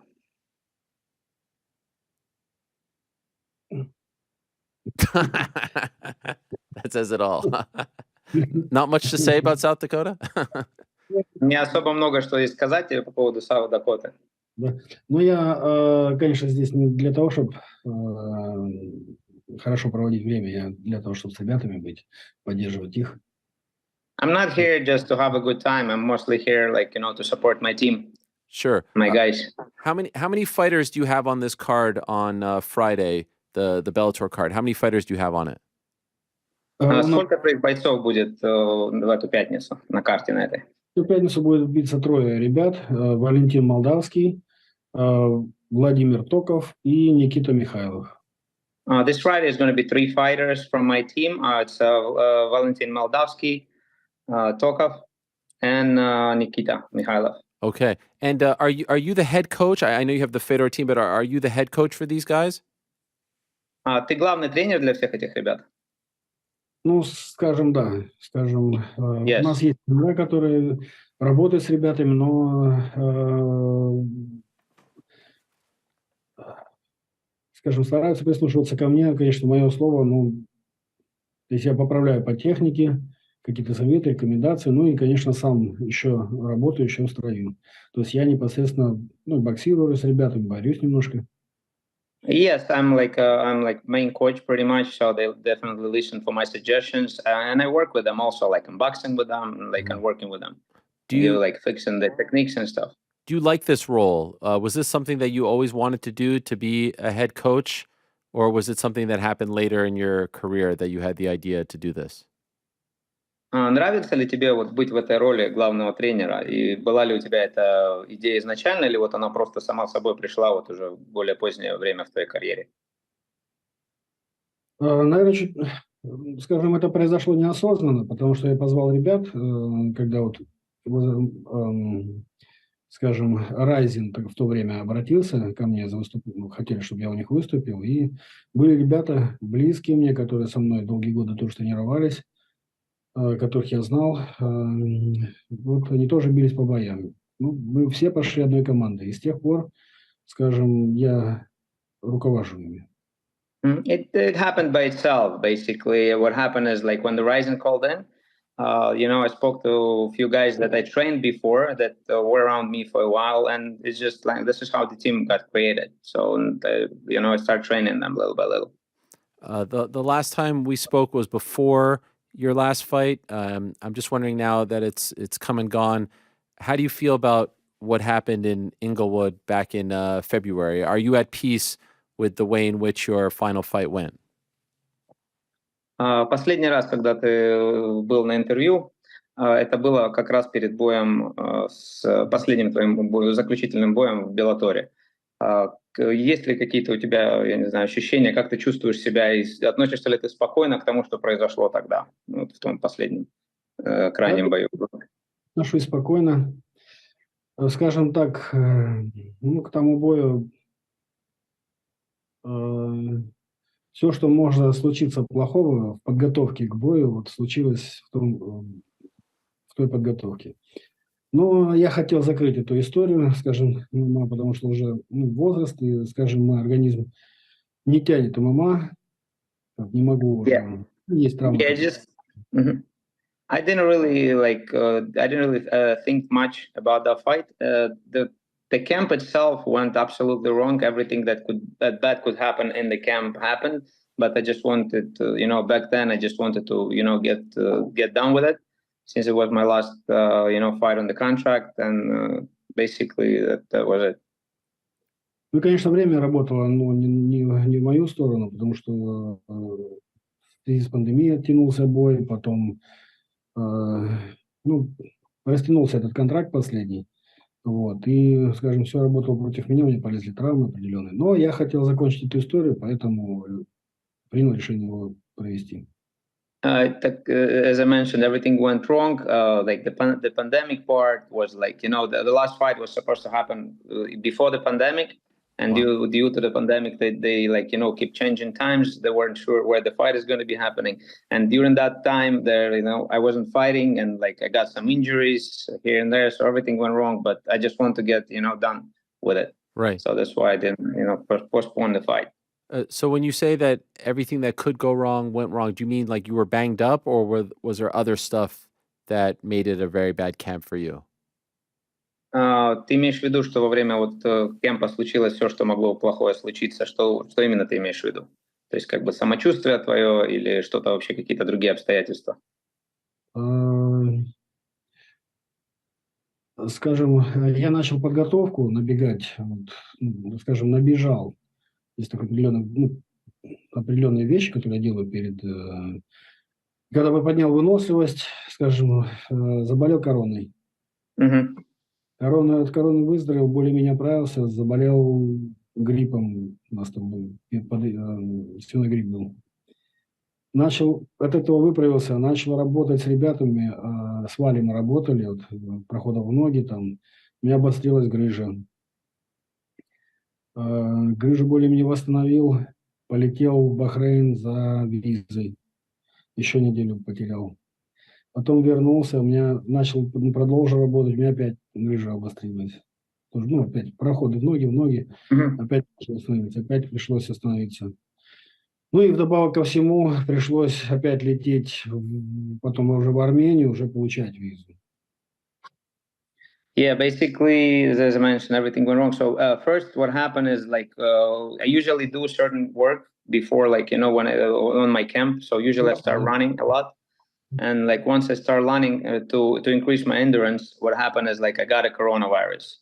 Once the coronavirus, once I got feel better with the corona, I got a flu back to back. So once the flu was done, I started training. I was trying to wrestle more, and to prepare with Moldavsky. So the hernia came up, one of my old traumas. So once the hernia got down, so I had to go get visa. So I went to Bahrain. So in Bahrain, so I lost another week of preparation. So then what happened is like when I got back, I was supposed to get a visa from Bahrain, and like they returned the passport without visa. So I had to find basically what happened up to the last date until the fight, there was no visa, and I had to go to Armenia to get visa again. So it was few weeks of fight just was lost, like last few weeks of preparation. Wow, that is a lot. That is a lot. Если не считать, там еще было много разных мелочей, как, например, я уже размялся, пришел одевать перчатки, чтобы бить по лапам, а у меня открываю пакет, а у меня там 2 левые, Bellator. Even the end, like right before the fight, it was a funny part. Ariel, I have that glove, by the way. So what happened is like when they brought the gloves to me, I opened the bag. There was I was supposed to get prepared for the fight already. Like there's time to warm up right before the fight. So there was 2 left gloves. Oh my gosh. And I have that one. Wow. Никто не понимает, как это произошло, все побежали. Nobody knows how it happened. That is. Но вот таких нюансов было очень много. There was a lot of small things. So considering all that, and in fighting, MMA, boxing, whatever, people retire and then they unretire all the time. Do you feel confident in saying that was your last fight, or do you think there's a chance at some point you come back? В принципе, в ММА, в спорте в целом, люди уходят на пенсию, после этого возвращаются. Есть ли какой-то шанс, что ты вообще вернешься? В ММА? Как ты думаешь? You mean MMA? Any fight. No, any fight, period. Любые какие-то соревнования. Я закончил с ММА, уже все, скажем, никогда не вернусь. MMA is done 100%. I'm not going back to MMA. Okay. Да, потому что это обещание. Вот. Но я хочу попробовать в боксе, мне это интересно. I want to try myself in boxing. I think that's going to be interesting. Okay. You want to do boxing? Wow. Have you talked to anyone about this? Like, do you have plans in place? Есть какие-то уже планы у тебя? Разговаривал ли ты с кем-то уже? Нет, пока только, скажем, вот после моего последнего боя с Райаном Бейдером, я немножко подсел на кач, чтобы убрать проблемы, там, чуть повесить мышцы, скажем, на проблемные места, чтобы свет держали. Вот. И боксировал, да. Поэтому хочу себя, да, вот сейчас, скажем так, восстановился, отдохнул и хочу попробовать. Yeah, like after the last fight with the Bader, basically I took a break, and I started lifting weights a little bit. got some muscles back, so that my injuries, going away. So my shoulder felt better a little bit, and I started boxing, so I felt pretty good and pretty confident in boxing. Okay, have you talked to any promoters? Is there anything that's going on in terms of, it sounds like you've thought about this a lot. So is there anything to share as far as any conversations that you've had about making this into a reality? Были ли уже какие-то разговоры у тебя с какими-то компаниями, с какими-то промоушенами по поводу бокса, или вообще вот эта мысль возникла у тебя? Вот, то есть разговаривал ли ты с кем, были ли какие-то уже предложения? Нет, пока только начали работу в этом направлении, разослали в разные промоушены. Вот, пока только начинаем. No, this is just the beginning, so I'm just getting back together, feeling better. Exclusive. We've seen, as you may know, Fedor, we've seen a lot of crossover fights, MMA fighters going in to fight, Jake Paul and other people. Have you looked at any of this? Like, did you watch the Nate Diaz, Jake Paul fight on Saturday? And is this perhaps why you are interested in this as well? Сейчас происходит много таких кросс-промоушенов, например, бойцы ММА выступают в боксе, например, вот в эту субботу проходил бой Джейка Пола и Нейта Диаса. Смотришь ли ты такие, интересуешься ли ты этими боями? Смотрел ли ты этот боксерский поединок? Да, этот поединок я смотрел. Мне далеко не все бои я смотрю, вот, но, скажем, этот поединок я смотрел, да. Yes, I'm not really watching everything because there's a lot of things happening, but this specific one, yes, I was really interested into watching it. So I definitely, I did see it. Wow. What did you think? What did you think of the fight? Что ты думаешь по поводу этого боя? Джейк Пол растет. Он, видно, по сравнению с первыми боями, которые он проводил, да, он и так, скажем, видно было, что хорошо боксирует, скажем. Вот, ну и плюс еще и удачно. То есть было несколько нокаутов таких, скажем, не боксеров, но звезд ММА. Yeah, definitely. I mean, like, he grows a lot as a fighter. Like, if you're gonna look into him, like in the beginning of his boxing career, he wasn't doing as good, but right now he's definitely growing and he's getting better and better. So he had like some like knockdowns, knockouts, not with the boxers, of course, but I mean, it's MMA stars. Mm-hmm. Я не знаю, по какому, я так понимаю, что Джейк Пол выбирает себе соперников и выбирает их, удобных для себя, и, как правило, меньше себя. Yeah, usually, and the only thing is like the way he chooses his opponents, they're a little bit, smaller, like, more comfortable for him, like for his style of boxing, I guess, and they all a bit smaller than him. Are you saying you want to fight Jake Paul? Ты не говоришь ли ты случайно, что ты хочешь с ним побоксировать?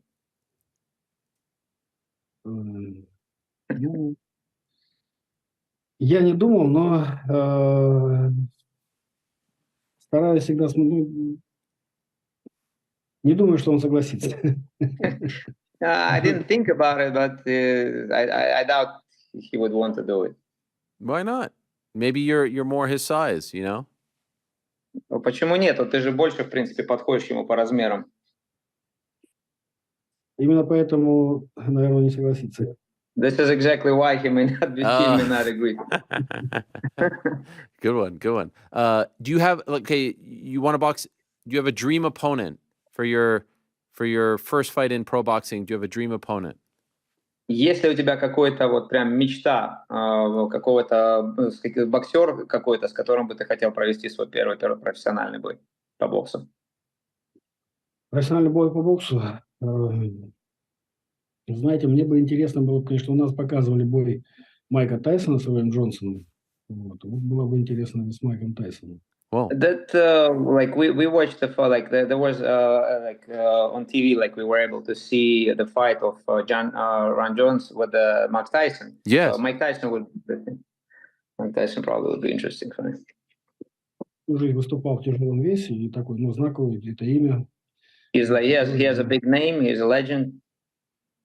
Wow. Okay, so if I get this correct, right here on the show today on this August 9th, Fedor Emelianenko, arguably the greatest MMA heavyweight of all time, is saying that he would like to fight Mike Tyson in a pro boxing bout. This is what you're saying. This is your dream opponent. You versus Mike Tyson in a boxing match. Yes? То есть сегодня вот такой день, 9 августа, говоришь ли ты о том, что ты, легендарный боец ММА Федор Емельяненко, хотел бы подраться в боксерском поединке с Майком Тайсоном? Да, хотел бы. Yes, of course, yes, I do. I have a great idea. Разные истории про Майка Тайсона, в России. Поэтому, то есть время от времени выкладываются ролики, где он в хорошей форме, где он бьет по лапам, работает на лапах. А с другой стороны говорят, что он увлекся своим бизнесом и в какой-то степени злоупотребляет. Сказать? Yeah, it would be interesting because you can see a lot of his, videos, like, on YouTube and all over the place that he's in good shape. Like he still work pads up. Yes. He still have that speed, power. He looks fantastic. Fyodor, I have an amazing idea. Do you want to hear my idea? Да, у меня есть отличная идея. Хотел бы ты услышать мою идею? Yes, sir. October 28th, Riyadh, Saudi Arabia. Main event, Tyson Fury, Francis Ngannou. Current lineal heavyweight boxing champion against current lineal MMA heavyweight champion. Co-main event, baddest man on the planet, Mike Tyson, against the greatest MMA heavyweight of all time, Fedor Emelianenko. What do you think of this idea? Вот смотри, будет бой, ты же знаешь, бой в Саудовской Аравии, где будет драться Нгану. Это будет проходить в октябре бой. Как ты думаешь о том, что будет два будет знаковых таких боя первых? А как ты думаешь о том, чтобы, вот, например, тебя поставить на эту же карту с Майком Тайсоном, то есть самый лучший боксер и самый лучший боец ММА на этой же карте? Мне было бы интересно, конечно, я подготовлюсь. That would be awesome. If it's possible, I definitely would do it. Wow. I would be ready.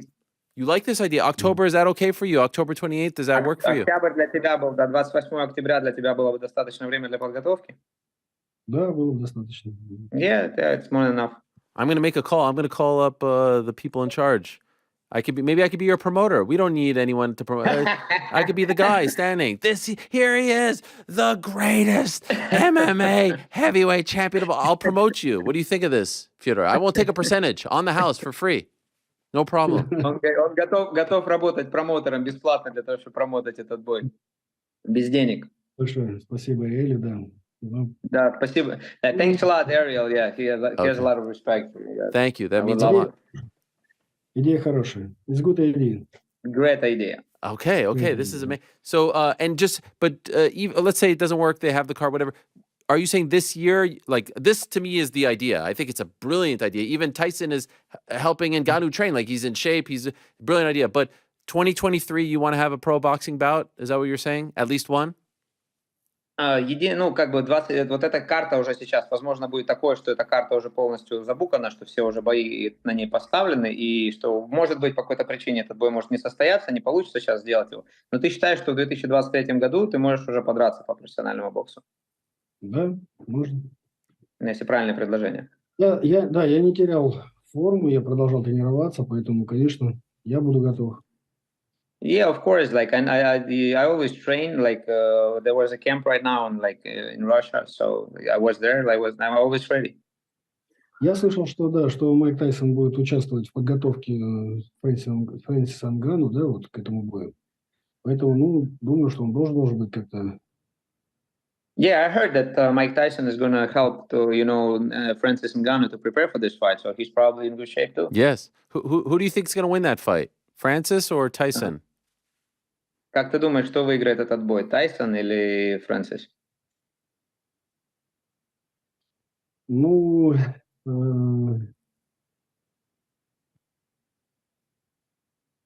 Скажем, Тайсон Фьюри ушел на пике формы. Последний раз провел бой на пике формы, вроде как завязывал карьеру. Но профессиональный боксер – это профессиональный боксер. Если никакого чуда не случится, то, наверное, Фрэнсису придется сложно. Yeah, Tyson Fury is a great boxer. I mean, he's a professional boxer who was doing it for a while, and he's one of the great ones. So if no miracles happen, it's going to be difficult for Francis. Okay. They'll say the same about you, though, against Tyson. They'll say the same against Mike Tyson. They'll say, oh, he can't beat. That's what people are going to say about you. You know that. Ты знаешь о том, что если будет состоится бой твой и Майка Тайсона, люди будут говорить то же самое? Да, знаю. Но я боксом занимаюсь с 23 лет. Сейчас мне вот в сентябре будет 47, то есть 24 года большую часть жизни я занимаюсь боксом. Yes, I know, of course. But like right now, I'm 47, so I started boxing when I was 23. So more half of my life, I do boxing. Ну, конечно, я базовый борец. Все-таки я занимался самбо. Долго выступал времени по самбо. Ну, бокс я тоже изучал, так что, и по боям видно, что, скажем, определенных успехов добился. Yeah, it's like everybody knows that I'm I'm mostly wrestler. Mm-hmm. I was in the sambo, judo. I was in national sambo and judo teams. But you can see even in my fights, that I'm pretty good at boxing as well. Конечно, не таких, как Майк Тайсон в боксе, но... Of course, I'm not as good as Mike Tyson. Мне было бы интересно. But it definitely would be interesting. Yes, I'm all in. I would love to see this happen. I'm going to try my best to make this happen. So let's please keep in touch. I did want to ask you one last thing, though, before I let you go. There was a great scene after your fight where all the legends were in the ring. What did that mean to you to have all these amazing fighters come all the way to be there for your last fight?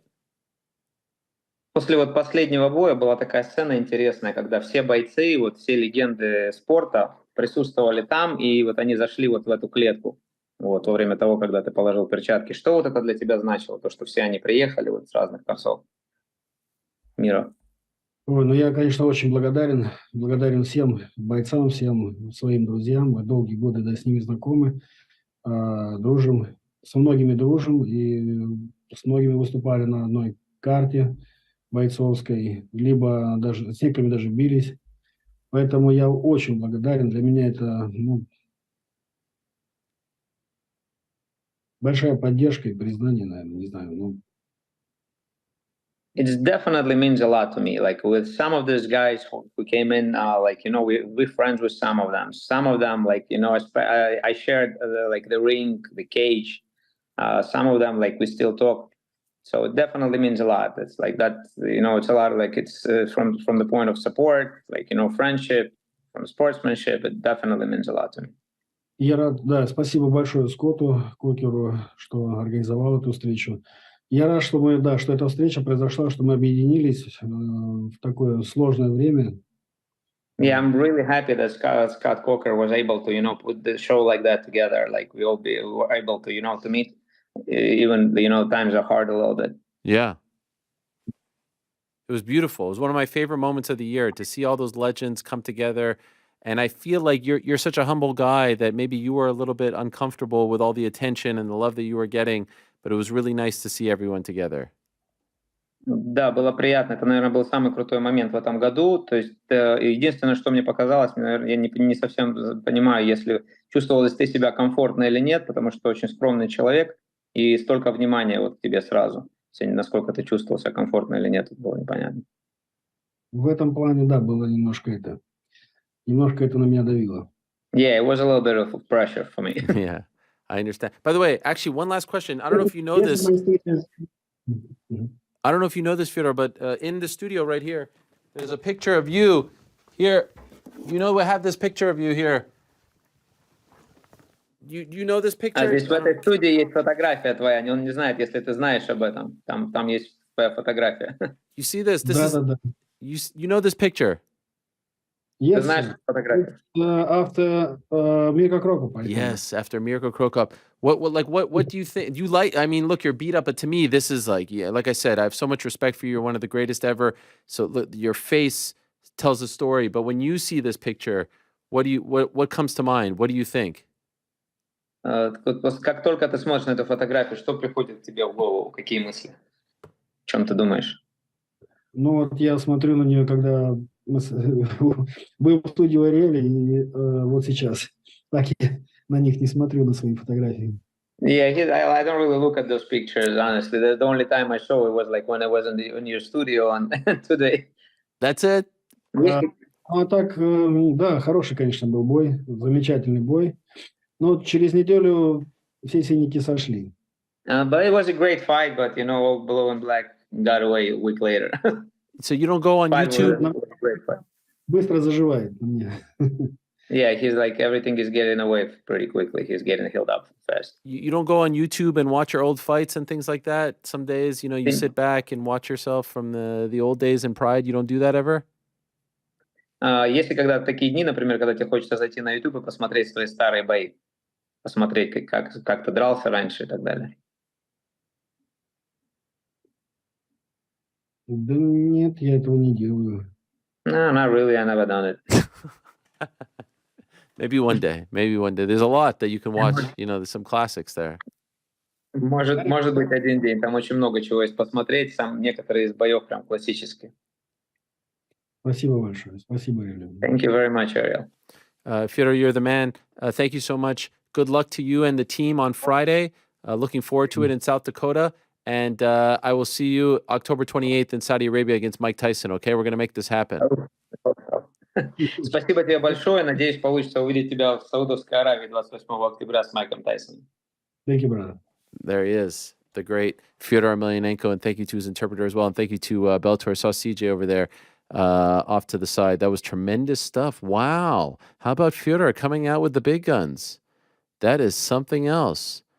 That is something we need a minute to digest that here. I mean, that's a big moment right there. Bellator 298, of course, this Friday night. 17 fights on the card, going down beginning at 6:30 Eastern on the Showtime YouTube channel. Also, main card on Showtime. Logan Storley returning against Brennan Ward. What a great story Brennan Ward has. Steve Mowry may, in fact, be the next big thing at heavyweight as far as Bellator is concerned. 10-0-1, going up against the aforementioned Valentin Moldavsky. So I'm looking forward to that fight. The undefeated Dalton Rosta is going up against fellow Canadian Aaron Jeffrey, the one with the mullet and the mustache. James Gallagher is back as well. It's a nice little card here. James Gallagher going up against James Gonzalez. So looking forward to seeing James Gallagher back and try to see if he can go on a roll here. Sydney Outlaw against Islam Mamedov. Lucas Brennan on the card. Enrique Barzola. There's a lot of Justine Kish is on the card. Vladimir Tokov, who we just spoke about. A little something for everyone here. Alon Cruz, Leandro Yigo against Mikhailov, who he mentioned. Fellow Canadian Josh Hill, Gerald Hodge. Jordan Oliver making his debut. That's exciting stuff. So a massive card this Friday. So you got Bellator on Friday, UFC on Saturday. Also, as I said, the Anthony Joshua fight on Saturday afternoon as well. How about that? Who's down with my idea? Ngannou, Fury Ngannou, Tyson, Fedor Tyson. How about that idea? You guys like that idea? Yeah, man. Yeah, you like it? I like that fight a lot more than I thought I would. There's just listen, I get it. They're old, this and that. There's something about Fedor coming on the show and saying, I want to fight Mike Tyson. Like there's also later saying like, I know I'm not better than him. Like he kind of just wants to like test himself and do it for the sport, which I respect and love. But can I just there's a boots on the ground? Live show. Can I just say something? I know the guys who are putting together this fight, and it's the same as the ones who put together the WWE events and the ones for WWE. Like the big thing has always been they love the legends, right? They love like Undertaker on the card. They want Bill Goldberg all the time. So this is what wrestling fans talk about. They want the legends of yesteryear. I can't imagine them saying no to Tyson versus Fedor. Like that feels like right up their alley for a card like this. Like I actually feel like this is the perfect place to do a fight like that. We're gonna get Mike Tyson on the show next week to discuss. No, he's been on before. I do not hate it, man. I really don't. I mean, look, is there a high potential for that to be pretty sad? Yes, but it could also be pretty awesome. Like I'm willing to roll the dice. And if Fedor is gonna box, you could do worse than that. Wow. Jose Young's in our Slack suggested Fedor and Anderson too. I don't hate that either. I don't hate Fedor versus Anderson in a boxing match either. In boxing, yeah, it's not a bad one. So, You know what? There's some legs on Fedor in boxing here. I am surprised a little bit that Tyson, considering how good he looked, I'm talking Mike Tyson, how good he looked in that Roy Jones fight, that he never did another one. Like, didn't he have a bit of a bad experience with it though? With the promoter. But like, you know what Floyd is doing? I feel like if Floyd is having success doing these exhibitions, like Tyson could freaking kill it if he wants. But my thing is, like, I feel like Floyd's more like he's got it dialed in. It's a lot easier for him. He's the promoter. Like, it feels like it's like very easy for Floyd to kind of drum these ones up.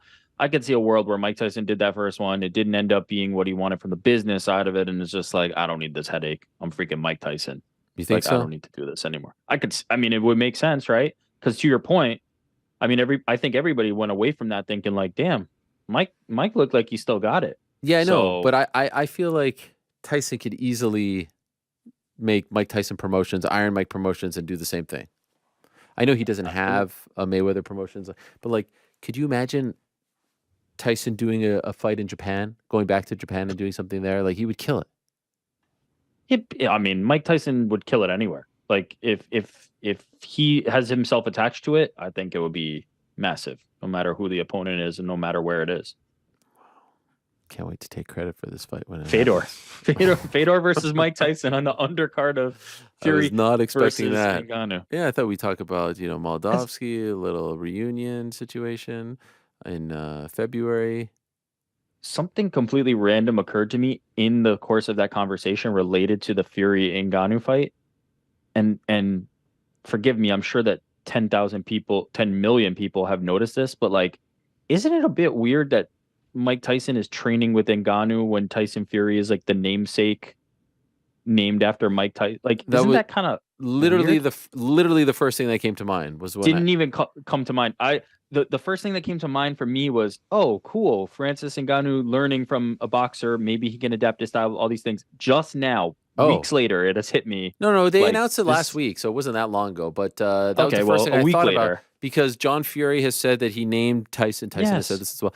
And I was like, wow, I wonder what John Fury thinks about this. I wonder what John and Tyson think about this. I didn't even see this. Oh yeah, I didn't even see this. That Ngannou and Mike Tyson are gonna be training. Oh, they did a first take interview together announcing it. Missed it. I was busy down in the old DAL. Yeah, they announced that, and so initially, what was reported was that Tyson is going to corner him. I asked Francis, and he's like, "That's still TBD. He's gonna help me out a little bit." So I think that was kind of the initial pitch, but I think it's still a bit TBD as to like what exactly his role is going to be. But it is a nice any visual. involvement with Mike Tyson is smart. It doesn't matter what he's doing. Sure. Have him in the co-main.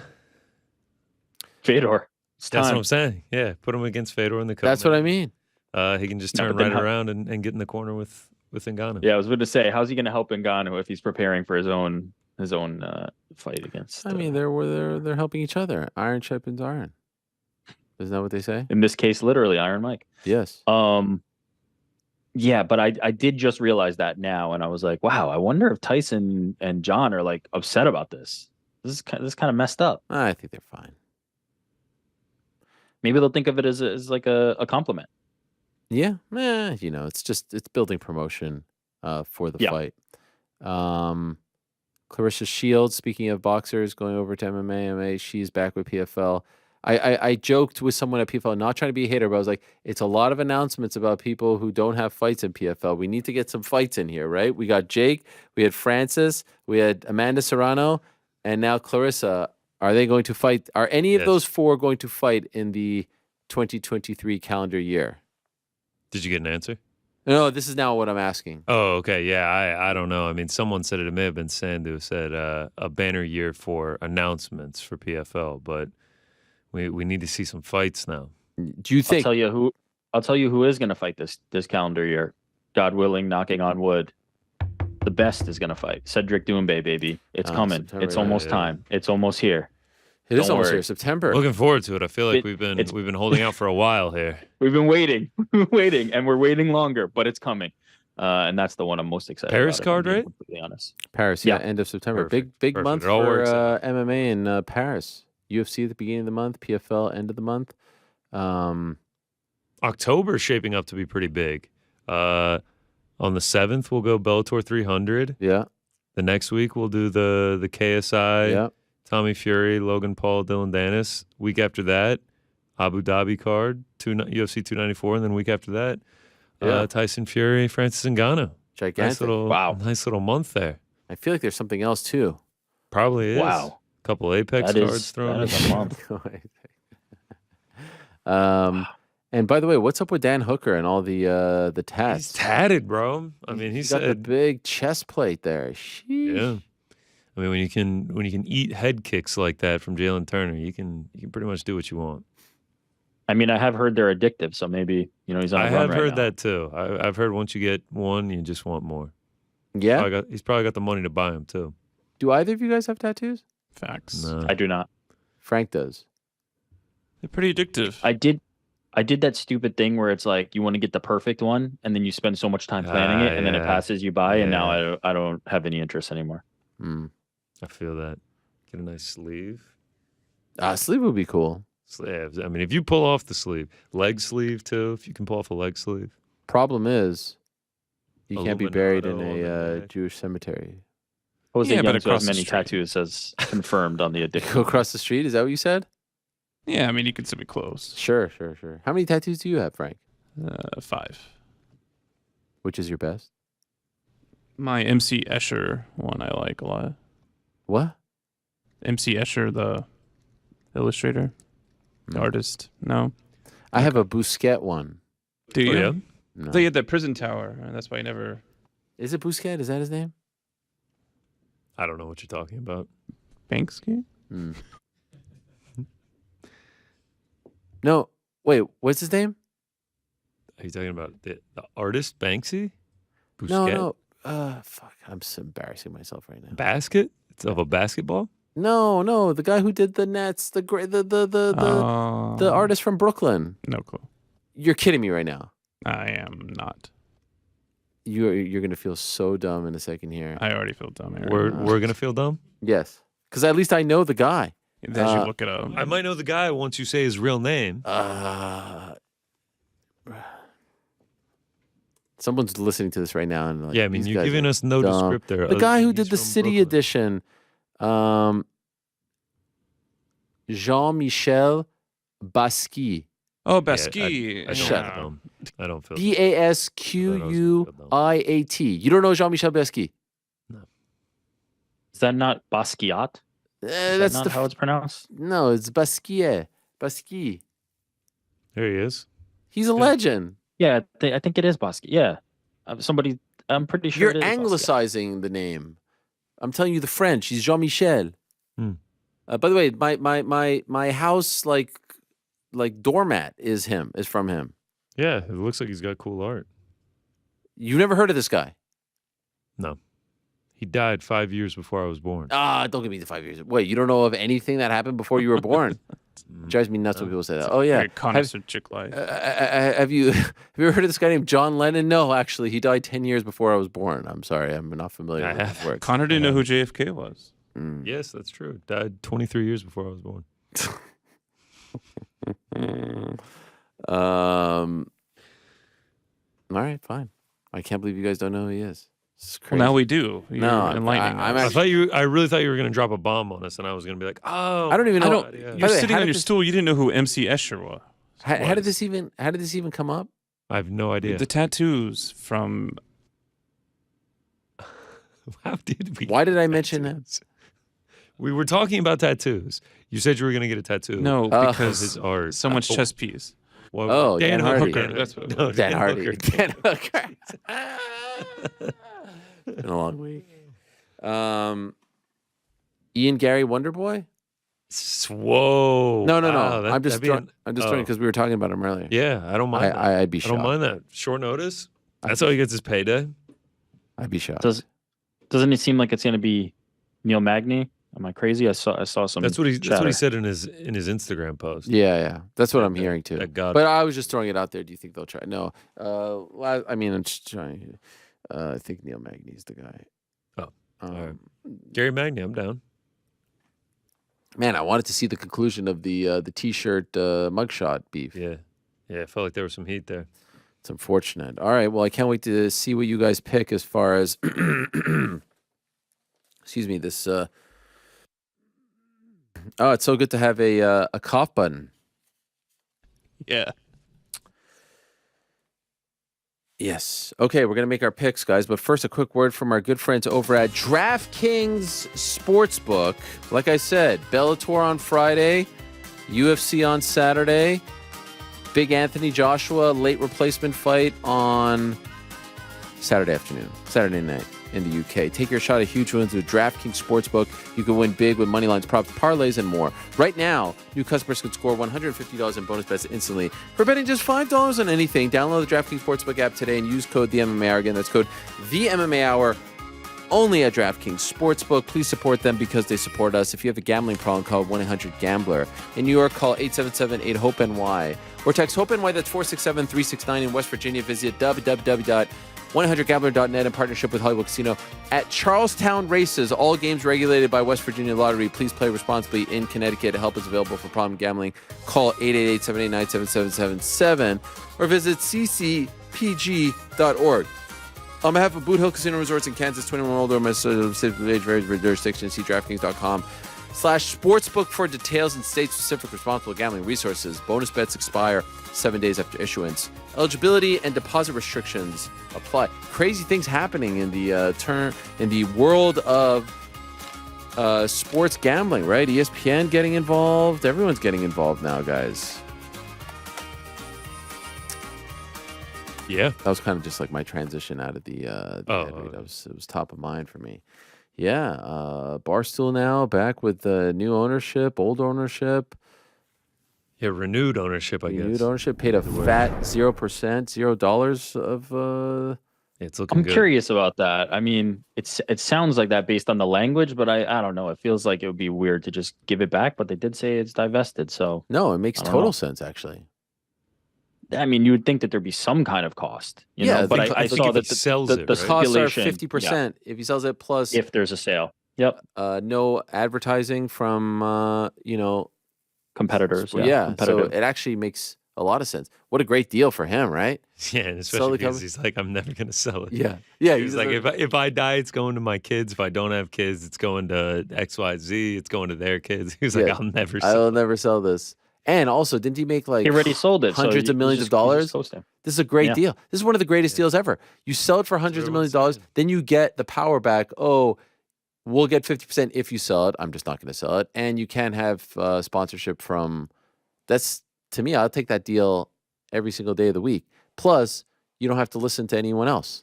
Like you're the boss again. His own boss. Yeah. He seems pretty happy with it. Yeah. He posted a video this morning of him showing up at the office and like none of the employees were there. And he was like, wow, back to being the boss. Day one, no one shows up. It's a great gig. It's a great gig. I was just thinking that he probably could have gotten some money for it. So it feels odd that it was just that. But yeah, I mean, prevent the future sale maybe is the end goal there. Frank, what about this news here? I don't want to butcher his name. Sugarman? Yeah. Dying at 81? It's horrible. Is it Sixto? Is that the right way to pronounce his first name? Rodriguez? Yeah. You ever see that documentary, Sugarman? Searching for Sugarman? I have. Amazing. Sugarman. You guys ever see that? Searching for Sugarman? I did not. Oh, it's an amazing documentary. I just What is it on? What platform? I remember buying it off iTunes for a flight on a work trip. That's when I used to go to iTunes and download documentaries, buy documentaries for like $14.99. I still have it on my phone and iPad because I bought it. It's an amazing Oscar-winning documentary about this incredible musician from Detroit. And I saw just now that he passed away at 81. Speaking of music, I have been all in on the Tiny Desk concert series. I cannot believe that you're just opening your eyes. I saw Action Bronson tweet a link. And I was like, this is amazing. He's doing it in like this little office with this incredible orchestra behind him. What do you call that? Is it an orchestra? No, it's just like his band. No, but this is not his. Aren't they like third party? All those guys were at the concert we were at. Maybe not the exact same guys, but they're playing the same instruments. Incredible. And it's like a little like acousticy, a little a cappella-y, like and different sounds. he's just flowing through it. I mean, he is just riding the wave. Riding, he's amazing. So good. And then I send it to you guys. I didn't get a reply for like 4 hours, no big deal. But then I sent it to the chat. Only really pops off around 11. Usually it's like just Rick and I for the first 3 hours, right? Yeah, I've been trying to. Some of us have jobs. Yeah, that's fair. Right? Oh, I've been trying to follow the Tim Welch and the Sean O'Malley. Don't look at the phone right when you wake up gig. You know, we're working here. Okay, it's like, what do we do? Working. Tiny desk. I mean, I was getting caught up on it on banter. my own. It's banter. Anyway, I sent it to my brother. My brother's like, yeah, I was like, you know about this? This is incredible. Then he tells me to go watch the Juvenile one. Juvenile one is one of the greatest 30 minutes. And you know what? So then I was like, what is this? I'm ashamed to say that I've never seen this. I have no idea about this. NPR. Who knew NPR was so hip? But then I see it's like been happening for 10 years. How has this never crossed my timeline? And it's like Coldplay and freaking Bono and Sting. What's crazy is I bet it has crossed your timeline, but like you just didn't put two and two together. together. It is so good. Like the Usher meme where he's like, watch this thing. And that went like super duper viral. That's from Tiny Desk. And they've just had the biggest names ever. Like Mac Miller was on it, Coldplay, Harry Styles. So good. Yeah, it's iconic, dude. I cannot believe you just heard about it. Yeah. But also, that's exciting that you get to watch them all now. Oh my God. I think I watched it for 12 hours straight. Juvenile one is by far the best. Did you guys see the Juvenile one? I love I don't know what it is about it, but like the mix of their lyrics and those classic songs with the music, how different it is. Imagine getting to be an NPR employee in DC and you just get to watch these concerts. Incredible. It was so much. Can I tell you what my favorite part about it was? You go in the comments, like let's be honest, the YouTube comments are a bit of a cesspool. You go in the comments and it is 99.99999, if not 100% positive. Yep. Thank you for this. This is one of the greatest pieces of content. Whoever produced this deserves a raise. I was like, where has this corner of YouTube / the internet been? It's just like one happy, positive place. Yeah, it's music. It's great. It's fantastic. It's not controversial takes or anything. It's not controversial. It's not negative. It's not divisive, toxic. Everybody seems to be having a great time. No, I didn't see the Guar one. I saw one crazy one was not Bono, Sting and freaking the Shaggy. See, I haven't seen that one. That was amazing. Yeah. He's like, first he's like, I'm an Englishman in New York, and then Shaggy goes, I'm a Jamaican man in New York. I was like, this is incredible. Oh, it was amazing, so good. If you've never, by the way, there's this new show called Tiny Desk Concert Series. If you guys haven't seen it, go check it out on YouTube. It's fantastic. I can't believe how much you just like shamed me for not knowing that artist in Brooklyn. And now you're just like, have you guys heard of Tiny Desk? This is like a world-renowned artist. How much you think I'm sitting on the internet watching videos? One of the most viral things going on the internet. I'm not looking at my phone 24 hours. Meanwhile, you just sat on the internet watching videos for 12 hours. He does it to himself. All right, guys. What do we got? Let's do the randomizer, huh? We got one pick already. Yeah, I mean, I guess Pena's just automatically gonna go first. Oh wow! I went to Twitter. We've seen Dylan Dennis posting pictures of Logan Paul's fiance with her ex-boyfriends. Well, this is where we're going, huh? Sorry, it's just the first thing that popped up. It was her and Bieber, I think. He posted DiCaprio last night. I mean, she's been with a who's who. I know. All right. By the way, if you do this, she's a supermodel. If you do this shit, if you go there, you gotta fight. That's always been my thing. I like heels. I don't mind people who talk, but you can't do all this and not fight. Yeah. You have to fight at this point. Yeah, I'm with you. You go there off the jump. I know they've been going back and forth, but like you go there, you make it that personal. You have to fight, man. You just have to. And I mean, there's just no other way to put it. You got to do it. Anyway. Yeah, he's getting dirty with it. All right, let's hit the randomizer here and let's see what we got. Nice little fast forward on it. Rick will go first. I will go second. Frank will go third. And we've gotten the official pick from guest picker Juliana Pena. She joins the Parlay Pals, Parlay Boys. Parlay Boys. You both Yes. got it wrong already once this episode. Don't I mean, disrespect. I thought it should be gender neutral if she's gonna. Yeah. But no, she is Parlay Boys. So she's gonna go with Terrence McKinney, the under 1.5. He takes on Mike Breeden this weekend, and that is coming in at minus 280. Terrence McKinney, Mike Lock it Breeden, in. under 1.5. And that takes us to you, Rick. Yeah, Wait, I'm going how to go about- over to the. Sorry to interrupt, but how about moderator Lewis texting me to remind me that I still had one question left on the Nose? Oh, you still have one question left, he's- and we. Moderator Lewis I believe producing the show better from than Troy, anyone. right? And, yes, I mean No, he's we- reminding me. No one's Well, reminding. we're gonna remind you because we also have the dap up video. We'll get to that as well. Oh, you even forgot about that. Yeah.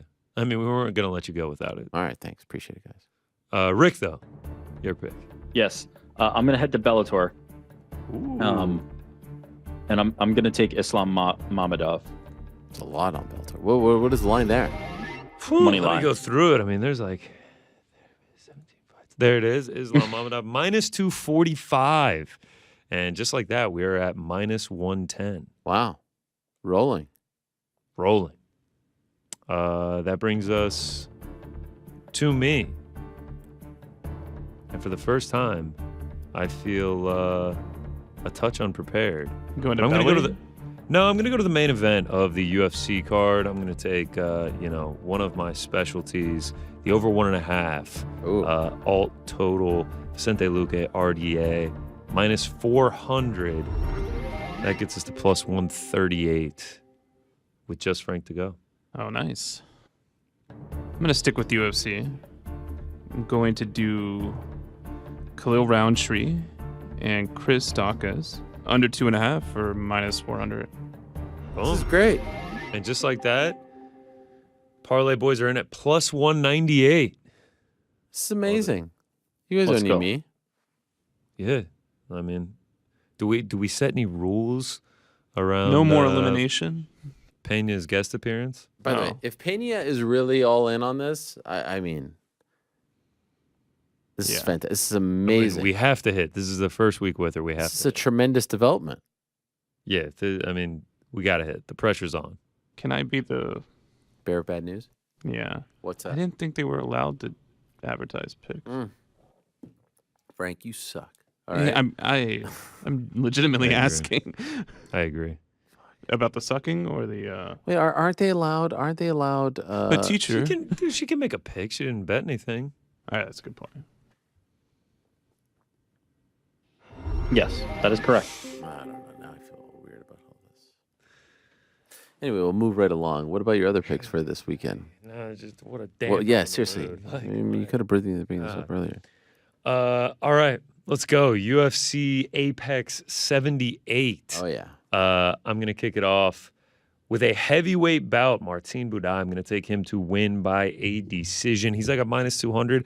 I'm getting this big of a flip for a guy that is 3-0 in the UFC with 3 wins by decision, going up against the guy that's tough and Josh Parisian.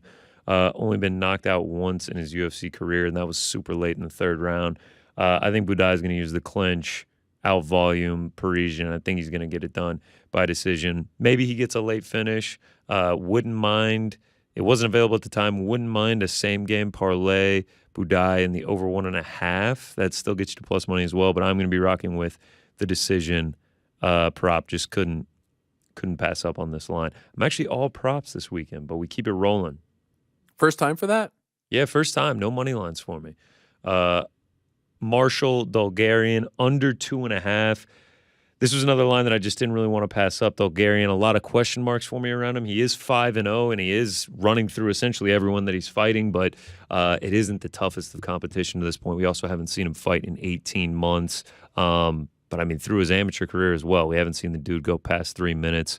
Yes, it could be the case of when he finally takes that step up in competition, things sort of level out and he ends up going to a decision. That could happen here, but at this price, for a guy that does not go long, has that finishing capability, going against the guy who also has it in Francis Marshall, 5 of his 7 wins come by finish, I'm happy to pay this on the under 2.5.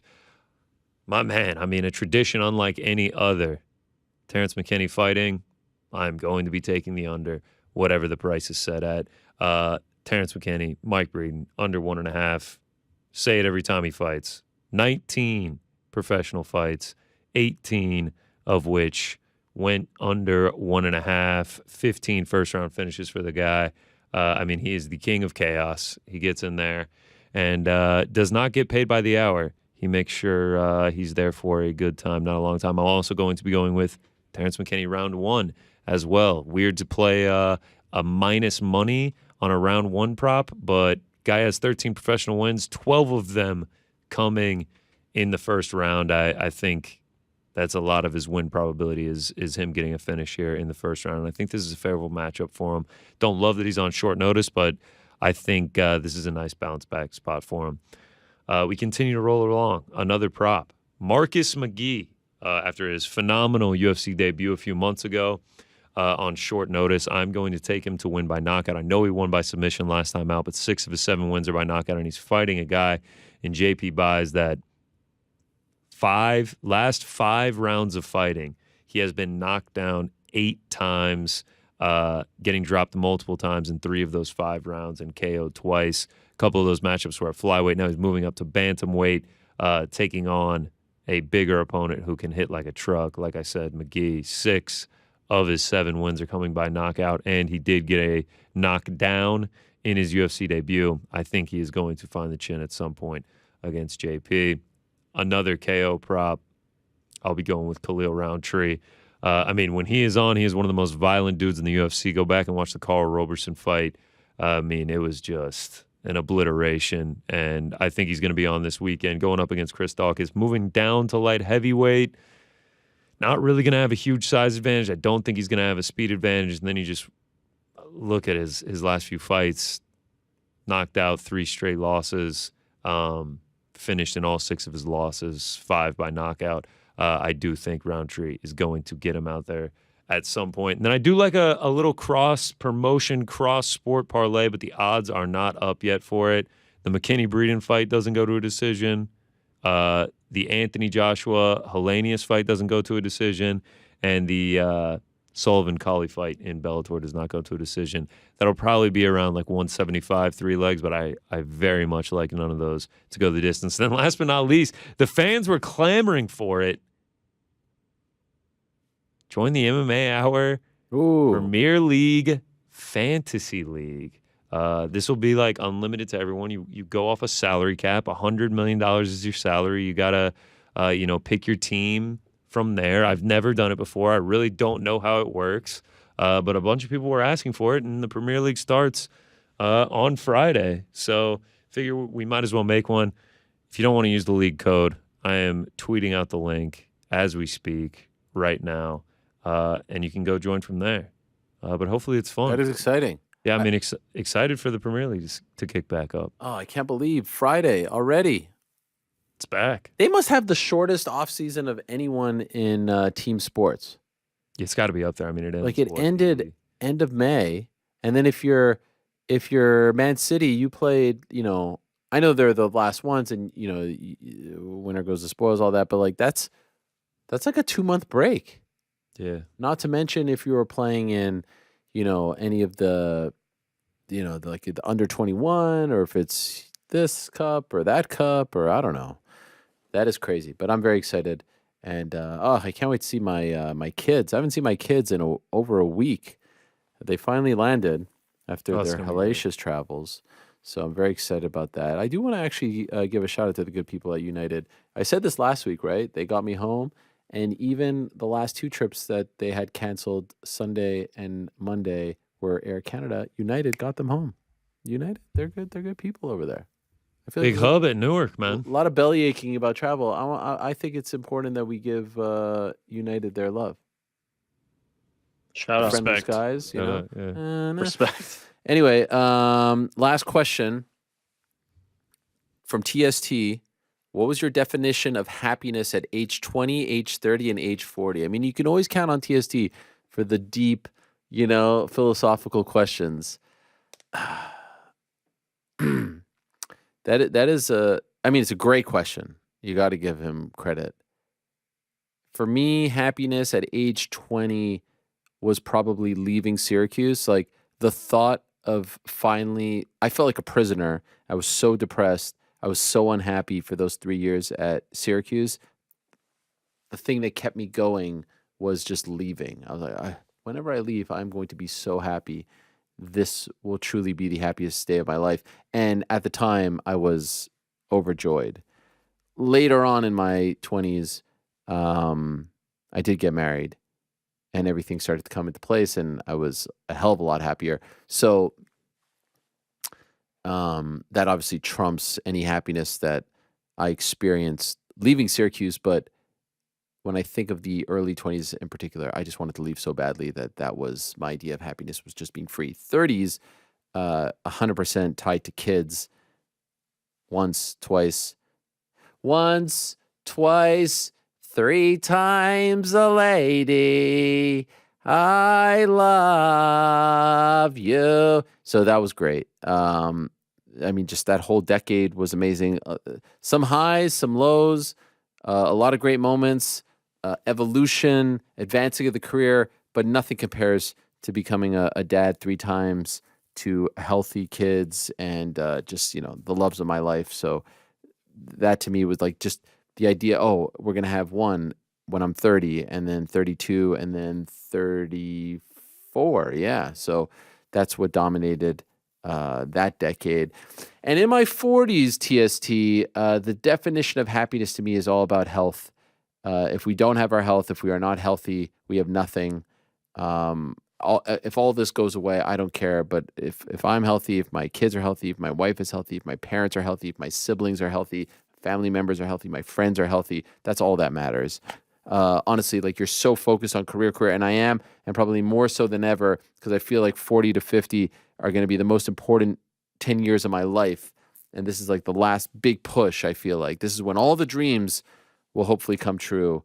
But none of that matters if you're not healthy. And you hear about a lot of heartbreaking things and a lot of unfair things that happen to hardworking, young, healthy people, and then all of a sudden everything changes on a dime. That's all I want. I'll replace everything, trade everything just for health. Most important thing. So that to me is, if we're healthy, we're good. Nicely said. Nothing more important than that.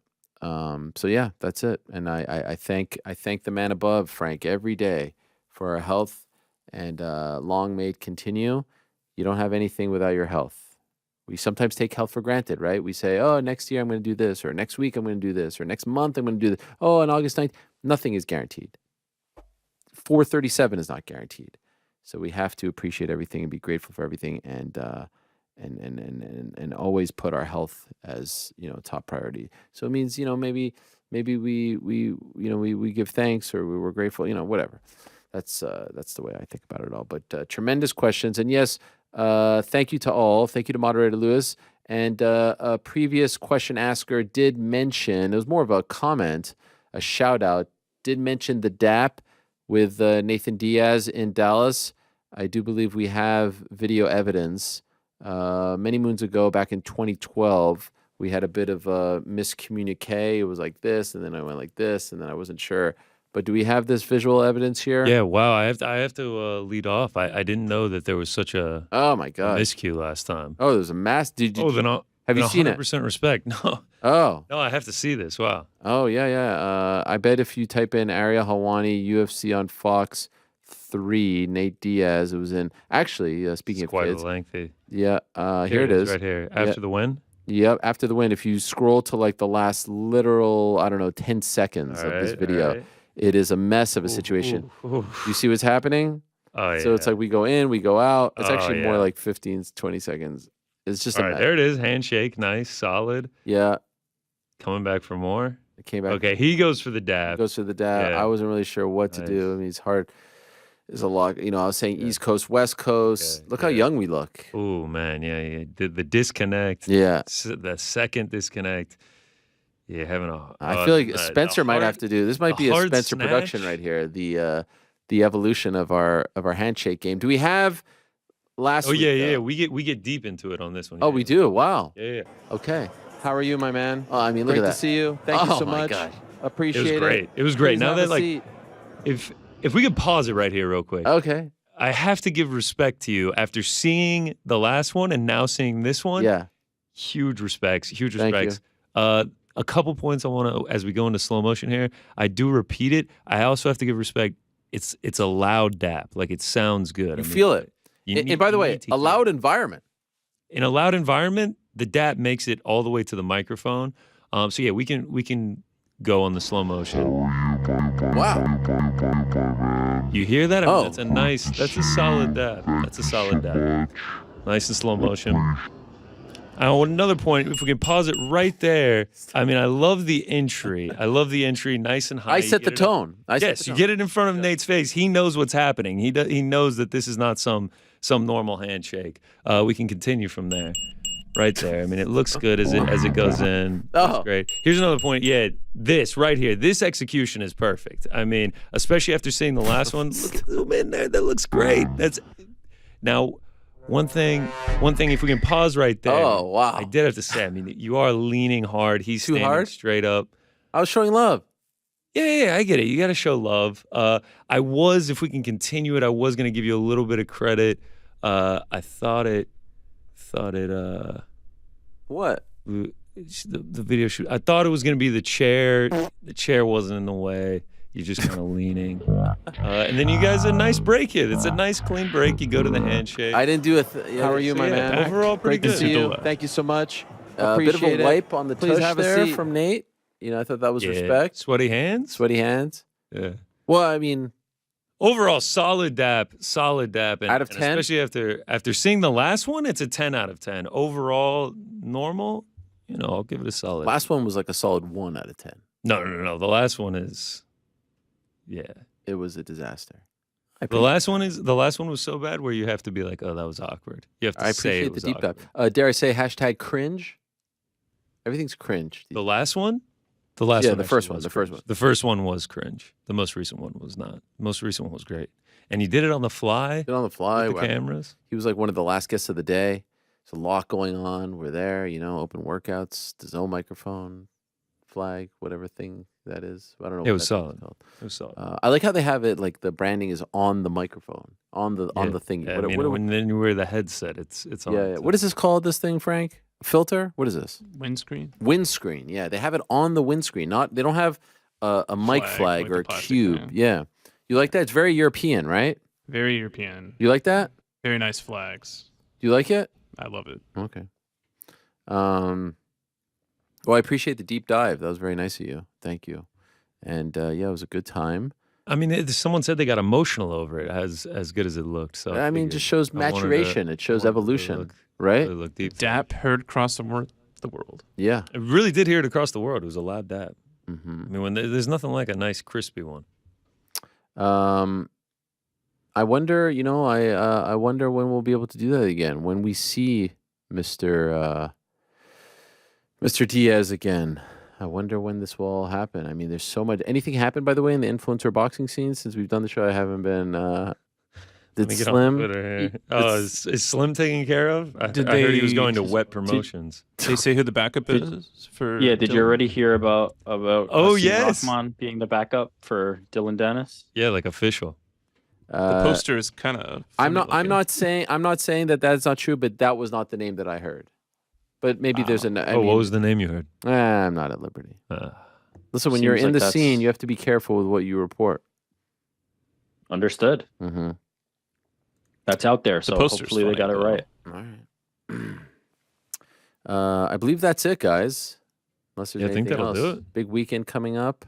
Forest Arsenal. Can't wait for that. It's going to be tremendous. Predictions? It's on the road. So, as they say, it's away in the Premier League, in the Prem. I'm going to say 1-0. We'll repeat the performance that we had back in May. They're going to be coming out for blood. We put the final nail in their coffin and stayed up with that win. And that's when the whole Waka Waka thing started. And the singing, and they were dancing, and everyone was upset on the Arsenal side. So I feel like we'll repeat that magic.